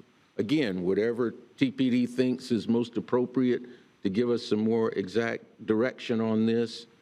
But we can't let this go or continue to go unabated, and people's quality of life is impacted like it has been in a number of instances, mine and my family's included. So that would be my position on it, Mr. Mayor and fellow commissioners. But, you know, that's up for us to decide at this point. Thank you, Mr. Mayor. Thank you. Commissioner Matlow. Thank you, Mr. Mayor. I guess first off, you took me way back when you said party patrol, because I do remember that specifically being out there quite often. I would say, I mean, we heard reasonable a lot tonight, and I think that's what everybody is looking for, is a reasonable solution. And frankly, you know, some of what we've seen and what we heard is just unreasonable by any standard. And I think this didn't start in October. I mean, I've been getting emails for 4 years. I've been getting sent videos for 4 years, and we've tried to make incremental progress. We tried to say, hey, go work it out amongst yourselves. Hey, you know, how can you work with your neighbors? How can we limit this? And it didn't get us anywhere. I think we got, you know, further away. And I think, you know, people dug in their heels and became more defiant. And we're just trying to find a balance of where we can have a city where young people can enjoy themselves and have a good time, but people can also find sleep at night. And I think if you're next door to an establishment that's indoors and they're blaring music, yeah, you might hear that some, and it might make you might still feel like that's too loud, but trying to split the difference and find something that's reasonable. And I think it is reasonable to say, if you're indoors, we're not putting that limit on the establishment. I've heard ideas tonight about establishments enclosing their areas. I think that would solve the problem and fit neatly with what's in proposed tonight. If you enclose the area, you wouldn't be in violation of this ordinance at all. And this ordinance speaks to Central Core, Urban Core area. I do think it will probably be addressing outdoor private parties that don't sell alcohol in the future, because I do think that will continue to be an issue as well. And I do worry, as a public speaker said, are we encouraging people to leave safe establishments that have security and experienced bartenders for private parties instead? So that will probably be an issue in the future, but I don't think it has any bearing on the decision that we have to make tonight. And secondly, I would say the issues we're seeing outside the urban core, and I'd like to get more information, not tonight, but in the future, of the gentleman who spoke about having, you know, outdoor events at 3 o'clock or 6 o'clock. You know, we've heard from other establishments outside of the urban core that have been in business for 20 plus years and suddenly are getting noise complaints. How are we making sure we're being reasonable to those folks out as well, while still maintaining that people can sleep at night? So I'm in favor of adopting the ordinance as is tonight, and then reassessing in 6 months or so. Is that a motion? Yes. Motion's been properly made to move forward with the adoption of the staff recommendation by Commissioner Matlow. Is there a second to the motion? Is there a second to the motion? I'll second it for discussion. Commissioner Porter. Thank you, Mr. Mayor. I'm wondering first if Mr. City Manager or our city attorney can address the question that Commissioner Richardson had about, like, passing the ordinance tonight, but extending, you know, giving time for enforcement. I'm just wondering what our options are. Well, you do have that option if you would like to change the effective date of the ordinance. That is not a substantial change to the ordinance, so you could adopt that this evening as well. Okay. And I mean, there's obviously a lot. This is a complicated issue. People disagree, and it seems like there's also two separate issues, which is the ordinance itself and then our ability to enforce what is the ordinance, and having that capacity with limited means. You know, over almost 2,000 noise complaints. We just can't possibly go to every single one, you know, and so some of this, I agree, is going to be time. Some of it is going to be just a fact of life and a fact of living in a college town. That doesn't mean we give up. I think we're doing what we need to do, making adjustments. We did, for those who maybe missed it, and maybe it was premature at our last meeting already agree on a 6-month, review and update to see, because I think we understand that this is something that is not a silver bullet fix, and that we want to do our best to, to balance the quality of life and to, of course, support our businesses. I had concerns originally about limiting the language to establishments that sell alcohol. That being said, I am comfortable moving forward today because I think that something needs to happen. This has been ongoing, and I want to see, I agree, and I've met with a lot of the stakeholders here, as I know my colleagues have as well.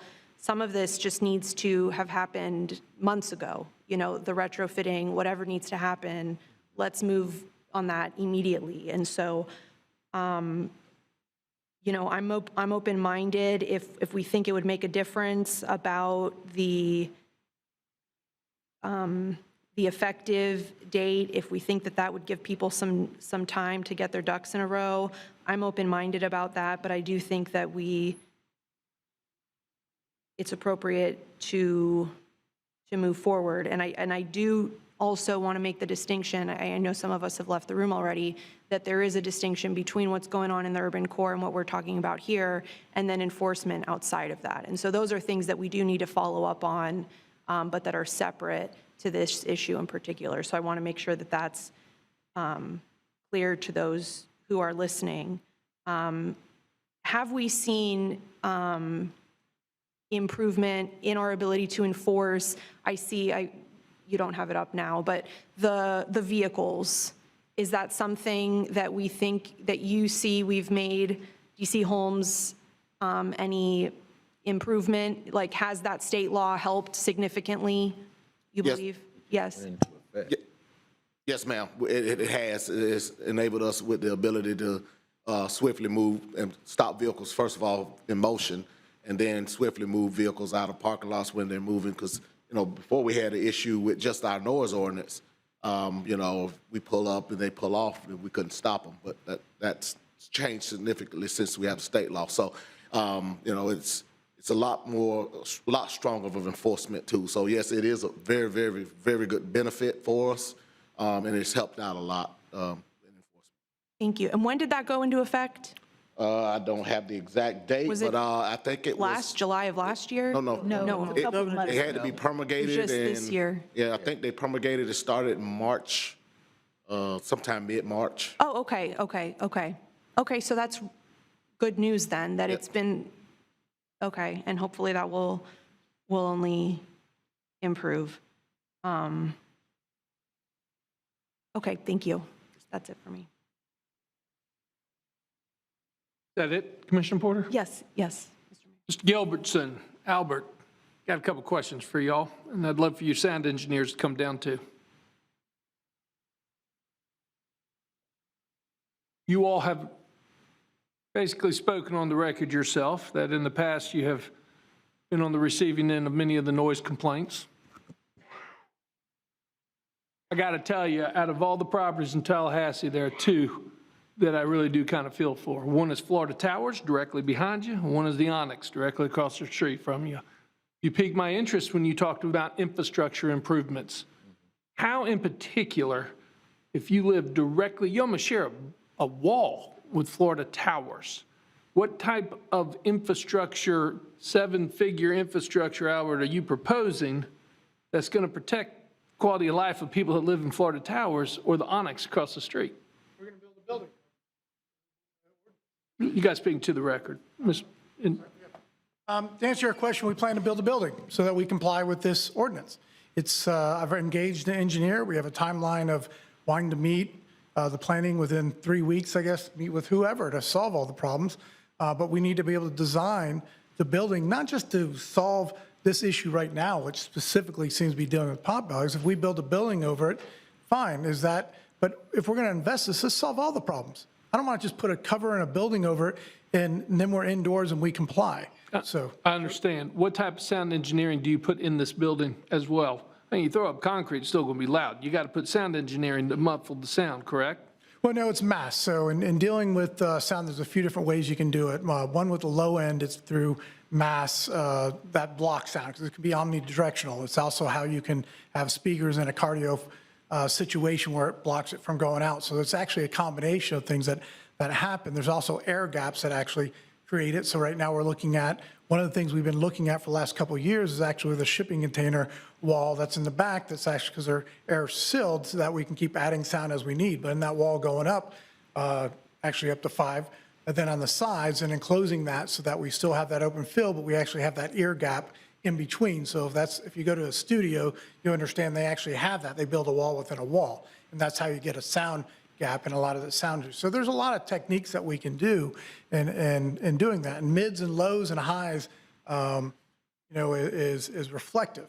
They'll hit things and they get absorbed and they bounce, and that will keep that inside that way. It's the low ends that go through mass, and that's what we've kind of done currently, is we put sand behind our sound system that we normally use outside, but when we bring in extra PA, that we learned some of the problems were, they weren't in those environments, and that was also causing some of the issues. So in our design of a build, we want to be able to do that. But for us to actually achieve that, we need to know what's reasonable, whether it's indoor or outdoor. If you're 200 feet, what is, when you become reasonably loud and unreasonably loud? We need to be able to tell that. Let me cut you off real quick. When you pull in permits, when do you plan on starting construction? Okay. So the process is we want to go to pre-submittal within the 3 to 6 weeks, which means we want to be able to get, it's a 30% drawing. And I think we've hired them to say that, as we want to go between the pre-submittal, so we get our footprint of the building first, our infrastructure up, and then it's about designing with our engineers as far as the sound ordinance. But within that, we need to be able to have the information that we can input and give to our sound engineers. What is our goals? What are we trying to achieve when we build this building? Because again, we don't want to just cover it and it still not solve the problem from them. We want to be able to do that. And we're willing to do that. We want to invest in that if we solve this problem. Like I said, we want to be around another 30 years in doing that. I don't think the Onyx is the issue, because they literally chose to be across the street from us, and that's not the problem that we're having. It's Florida Towers was there first. Florida Towers, and they bought, they were there first, and they bought, and then Bumgardens bought that after Pop was there, and I understand that, and I respect, we want to solve that. But the idea of growth and economics, you can't, that was owned by fraternities prior that paid no property tax. I know. Not to cut you off. Let me keep going. So you're looking at pre-submittal in the next 3 to 5 weeks. Yes, to answer your question, pre-submittal that soon, and we want to start building as soon as possible. Ideal situation for us to build would be this time next year, right after graduation, that we can actually tear the building down. So that's basically what we're looking at, is tearing down and building and going the plan. If we can start building before then, we'll certainly do that. The planning stage, and George can probably talk more about what, I want to go as quick as we can to get the permitting. In that process, though, I am asking for that time. The reason I'm asking for this time, next 3 weeks, I want to meet with the city. I want to meet with all the complainants so we can understand what it is that they need, not just in the building process, but also the short term. We want to know, so what can we do in the interim to solve some of these issues and some of the problems that's out there? Well, we know we're not going to solve all the problems with Florida Towers in the interim. I know we can solve all the problems with anyone else. The hotels are not the problem. We're not the problem with the hotels. Right, stop. So you're not even planning on starting construction until another year from now? Well, no, we're going to start as soon as we can get permits. So what I'm saying is, understand, we were involved, asked to come to the first meeting in January. Okay. January 30th. So what is your concert schedule this summer?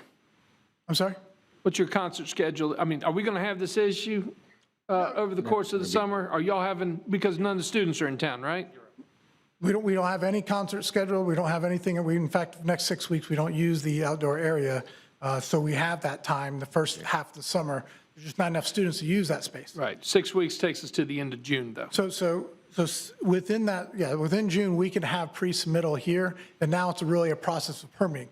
As long as it can take, I can't, obviously, if I can speed up permitting, I can. As soon as we can get permitting, the process is we get design stage, and then once we have that, we also have to get approval from the banks, the SBA and that, and that process, I think, will take about 6 months for the total, and then we can start construction. Now, we might be able to get construction based on what we want to do, putting up some walls, doing some things that may happen sooner, especially with the shipping container concept. If that actually works, we might be able to put those in right away, and those walls will go shoot up, which will have a significant improvement to, especially the closer you are, it's actually better because the sound goes up. They're actually going to have the best protection is the closest to the wall. Dr. Jummerville. There's John Reddick right there. Oh, John, you want No, it's Karen. whoever's most appropriate. Can we, I don't know, can we permit conditionally on temporary noise abatement while construction's taken? Do you see what I'm trying to say? No. Anything that we permit, we'd have to see, and we couldn't commit to a timeline until No, I got we you. had them come in and we see a scope of work that needs to be done. And we would obviously permit it as quickly as possible, but these things do take time. Of course. Yeah. Well, the truth is, okay, thanks. Truth is, if they build a building, they're going to be exempt because they'll be inside. So the ordinance could go forward. My question is this, if I may. I appreciate it, gentlemen. Thank you. Wait, before they go though. There's another location, not just Potbelly's, there's GVI's, that location, because this is where I came in, where there was an issue with GVI and the speakers being turned towards the residents in. GVO. I'm sorry, GVO, yeah, not GVI. GVO is, I don't see him, is he still here, is Eric still here? Marriott. Yeah, so when I was first introduced to it, and you may not have owned it at that time, not sure, but the problem was the noise coming from that location to the residents in. So what are the plans for that location? Well, that one's actually, there's some legal issues going on there, but again, even with that, after I did, we met with Lou and we went out there and we set a decimal level. The ambient noise on that corner is 72 dBs. Today we read it, it's the same. You can go down there, do it the same. That's all I'm asking is that we, during that time at 200 feet, a reasonable at that dB, we can work with. Even then, I respected, not saying they didn't have it, but those speakers were set at a system, and I don't want to get into the weeds of that, but I feel like the concept of saying whether or not the business was, some of the information I think you're receiving was not completely accurate. I'm saying we can fix some of those things, but when those were set at a certain volume and you're over there and traffic goes by and there's other vehicles or it's coming from somewhere else, you may not be getting the full picture of that. So, I guess to answer your question is, there's nothing happening there, and I have no plans. I don't want to do another business in Newark, regardless of what happens with that property and any situation may be happening. I have no plans to build there. If this is specifically about Potbelly's, we're going to do the construction. We're going to do what we need to do. But as far as any comments saying there's been plenty of time, we were only brought into this in January. We can't build within, we're talking about reasonable build at a time. We're willing to do everything. Since we were told, we did make changes, and those changes were significant and may have solved majority of the problem outside of the Phoenix. And I recognize they have some ongoing, there may be some question about reasonability with that. We're willing to address those. But to say that we've been ignoring this or not part of the process, we've been working within the law, the ordinances, the laws, and so on for 29 years. And we're willing to do that. And I think the reason why I have Albert is he'll carry on. He'll do what's right. But, we'll design it, but we don't want to just design this and then spend that kind of money, and then 2 years you decide, well, indoors has a problem. We just want to say, okay, well, what's that reasonable? Well, let's go ahead and build it now in case you say whether it's indoor or outdoor. We just need to know what that reasonable number is so we can tell our engineers, okay, this is what we're trying to achieve. Thank you. So Mayor Pro Tem, Mr. Mayor, Richardson. I heard what Commissioner Porter said about delaying the implementation, but even delaying the implementation is not going to help, because if he's not going to be able to enclose it until sometime another year from now, that's not going to help Potbelly's comply. And I just, where I am is, we're trying to build an 18-hour downtown, and we're having issues right now. And as we continue to grow, if we don't have something in place and some tools in place to try to help folks live within where we are before we continue to grow, we're going to just continue to grow this problem. And so, I'm more for wanting to try to fix it on the front end. And if we need to tweak, go ahead and, tweak as we need, but let's go ahead and put something in place so that TPD and others have tools that they can work with. The residents have some level of comfort, knowing that that this is in place. And even with Dan, you all know you'll know what the rules are, so you can operate within the rules until you're able to do what you need to do to bring it inside. If I may, we want to be reasonable and work with that, but I don't know if everyone here quite understands that the unreasonable standard of saying within 200 feet, being reasonably loud or unreasonably loud. Pat Belly's is the only, all of Tallahassee, is the only person at 12 o'clock that can't be reasonably loud. You can be reasonably loud, your neighbors anywhere else in this whole ordinance can be unreasonably loud within a certain distance if read, except if you're Potbellies, you can't be there's no reasonability of that. So all I'm asking, at 70 dBs, there is precedent in a 25-year-old club. The Moon had it because they're outside the urban core. All I'm saying, give me time during this building process to allow, and I'll self-regulate to that 70 dBs within 200 feet. That's on the city corner. That's a washing machine going. If you're inside, you're not going to hear that washing machine going at 200 feet. That'll be reasonable. It's not going to solve all the problems but it's definitely reduced. What we've done is reduced. Since we heard about it, we self-regulated and have done that. 2 years prior to COVID, there was no complaint. The downtown condos had no complaints. I was on the board. There's no complaints about Potbellies. You know, it is specific to Potbellies and the apartments behind us, and I recognize that, and we want to solve that problem. But that takes the permitting, takes problem, but it also takes cooperation to understand some of that problem. We can't fix a problem we don't know about. Mr. Gilbertson, though, I'm here to tell you that if you operate right now under a 70 dB on the corner, if you sound like a washing machine on the corner, nobody's going to call. Nobody's going to complain. I would go ahead and operate at that standard, and you won't have to worry about it. Well, right now, it's audible, plainly audible. That's plainly audible, and that doesn't apply to anyone else. So I don't understand how, College Town can have a rooftop bar facing speakers towards the hotels, but yet everyone seems to ignore that the hotels said they're okay with this in this whole process. They're not. The neighborhood association's not okay. So for the staff to say up here, to say that, everyone, this was a coming together, somehow this is what we came up with, it's simply not true. Like these changes kept happening outside of those meetings. We're like, well, who came up with these? Well, who's the only one that actually benefits from this? Okay, is the bars in College Town, is the bars downtown, who's going to get our business because they're indoors. And that's just the drawing the line is very simple in that. But we want to fix it. We just need time to do it. We're going to build a building. We're going to invest this. It's been 29 years. I haven't been stubborn, ignoring any complaints. Nobody came to a complaint. So if I've been working within the law, this seems punitive in nature as opposed to voluntary compliance. I appreciate it. We're going to continue the conversation, and thank you, and thanks for answering our questions. Certainly do appreciate it.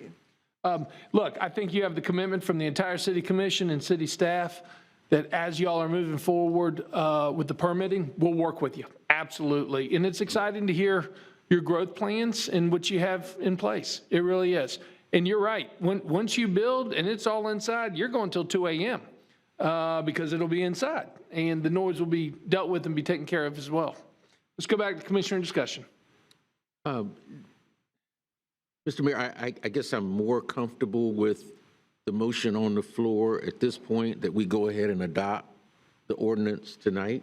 If it's the understanding that staff will work with Mr. Gilbertson as they move forward to address this issue, but I won't, as you all probably have understood now, Potbellies is the 800-pound gorilla in the room.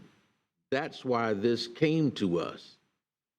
GVO was the other 800-pound gorilla that now Mr. Gilbertson owns. And people were like, oh, hell. Not only do we have Potbellies, but now we could have another GVO. And so that's how all of this started to come together. So those of you that don't have that history, that's kind of how this did come to us. And so we're trying to give TPD the tools that they need, not just when it comes to what used to be GVO or Potbellies, but throughout this community. Like I said, I live 7/10 of a mile from the Piggly Wiggly Shopping Center. And when those cars congregate, it's like they're in my front yard. I want to be able to call TPD or somebody to address that issue. And it's my understanding from the deputy chief that they now can do that. and especially with the new law that's just been passed. So that's why I have more comfort now with the motion that's on the table to adopt the ordinance tonight. So again, the motion on the table is the recommended action of option 1, which is conduct the public hearing and adopt ordinance number 23-0-19. Motion was made by Commissioner Matlow, seconded by myself. Let's keep the conversation going. Any further discussion? All right. All those in favor of the motion on the table signify by saying aye. Aye. All those opposed? Passes unanimously 5-0. I want to thank everybody for coming out this evening. We have anything else before us at the public hearing? No, we do not. Okay. Do we have, Mr. Clerk, anybody that came at 6 o'clock for unagended items? We do have 2 speakers, Mayor. Excellent. Let's hear for those speakers, please. The first is here in chambers, Cavante Ford. So Cavante Ford will speak, and then we will see if our virtual connection is still with us. Okay, great.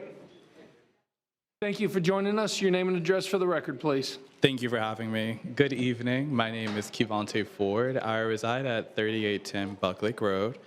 I am newly hired as a Tallahassee field organizer for Equality Florida, who's fresh out of session and still digesting the gross bills recently passed. I come today as a concerned citizen who loves their city and their community, and its elected officials who stood by our side. It has been a wild and unprecedented legislative session, and it has been very tough on large and small businesses, state institutions, and local governments who offer gender-affirming care through their insurers for their employees. Municipalities who provide permits for events such as the Tallahassee Pride Fest, but most specifically women in the LGBTQ community. The last time I checked,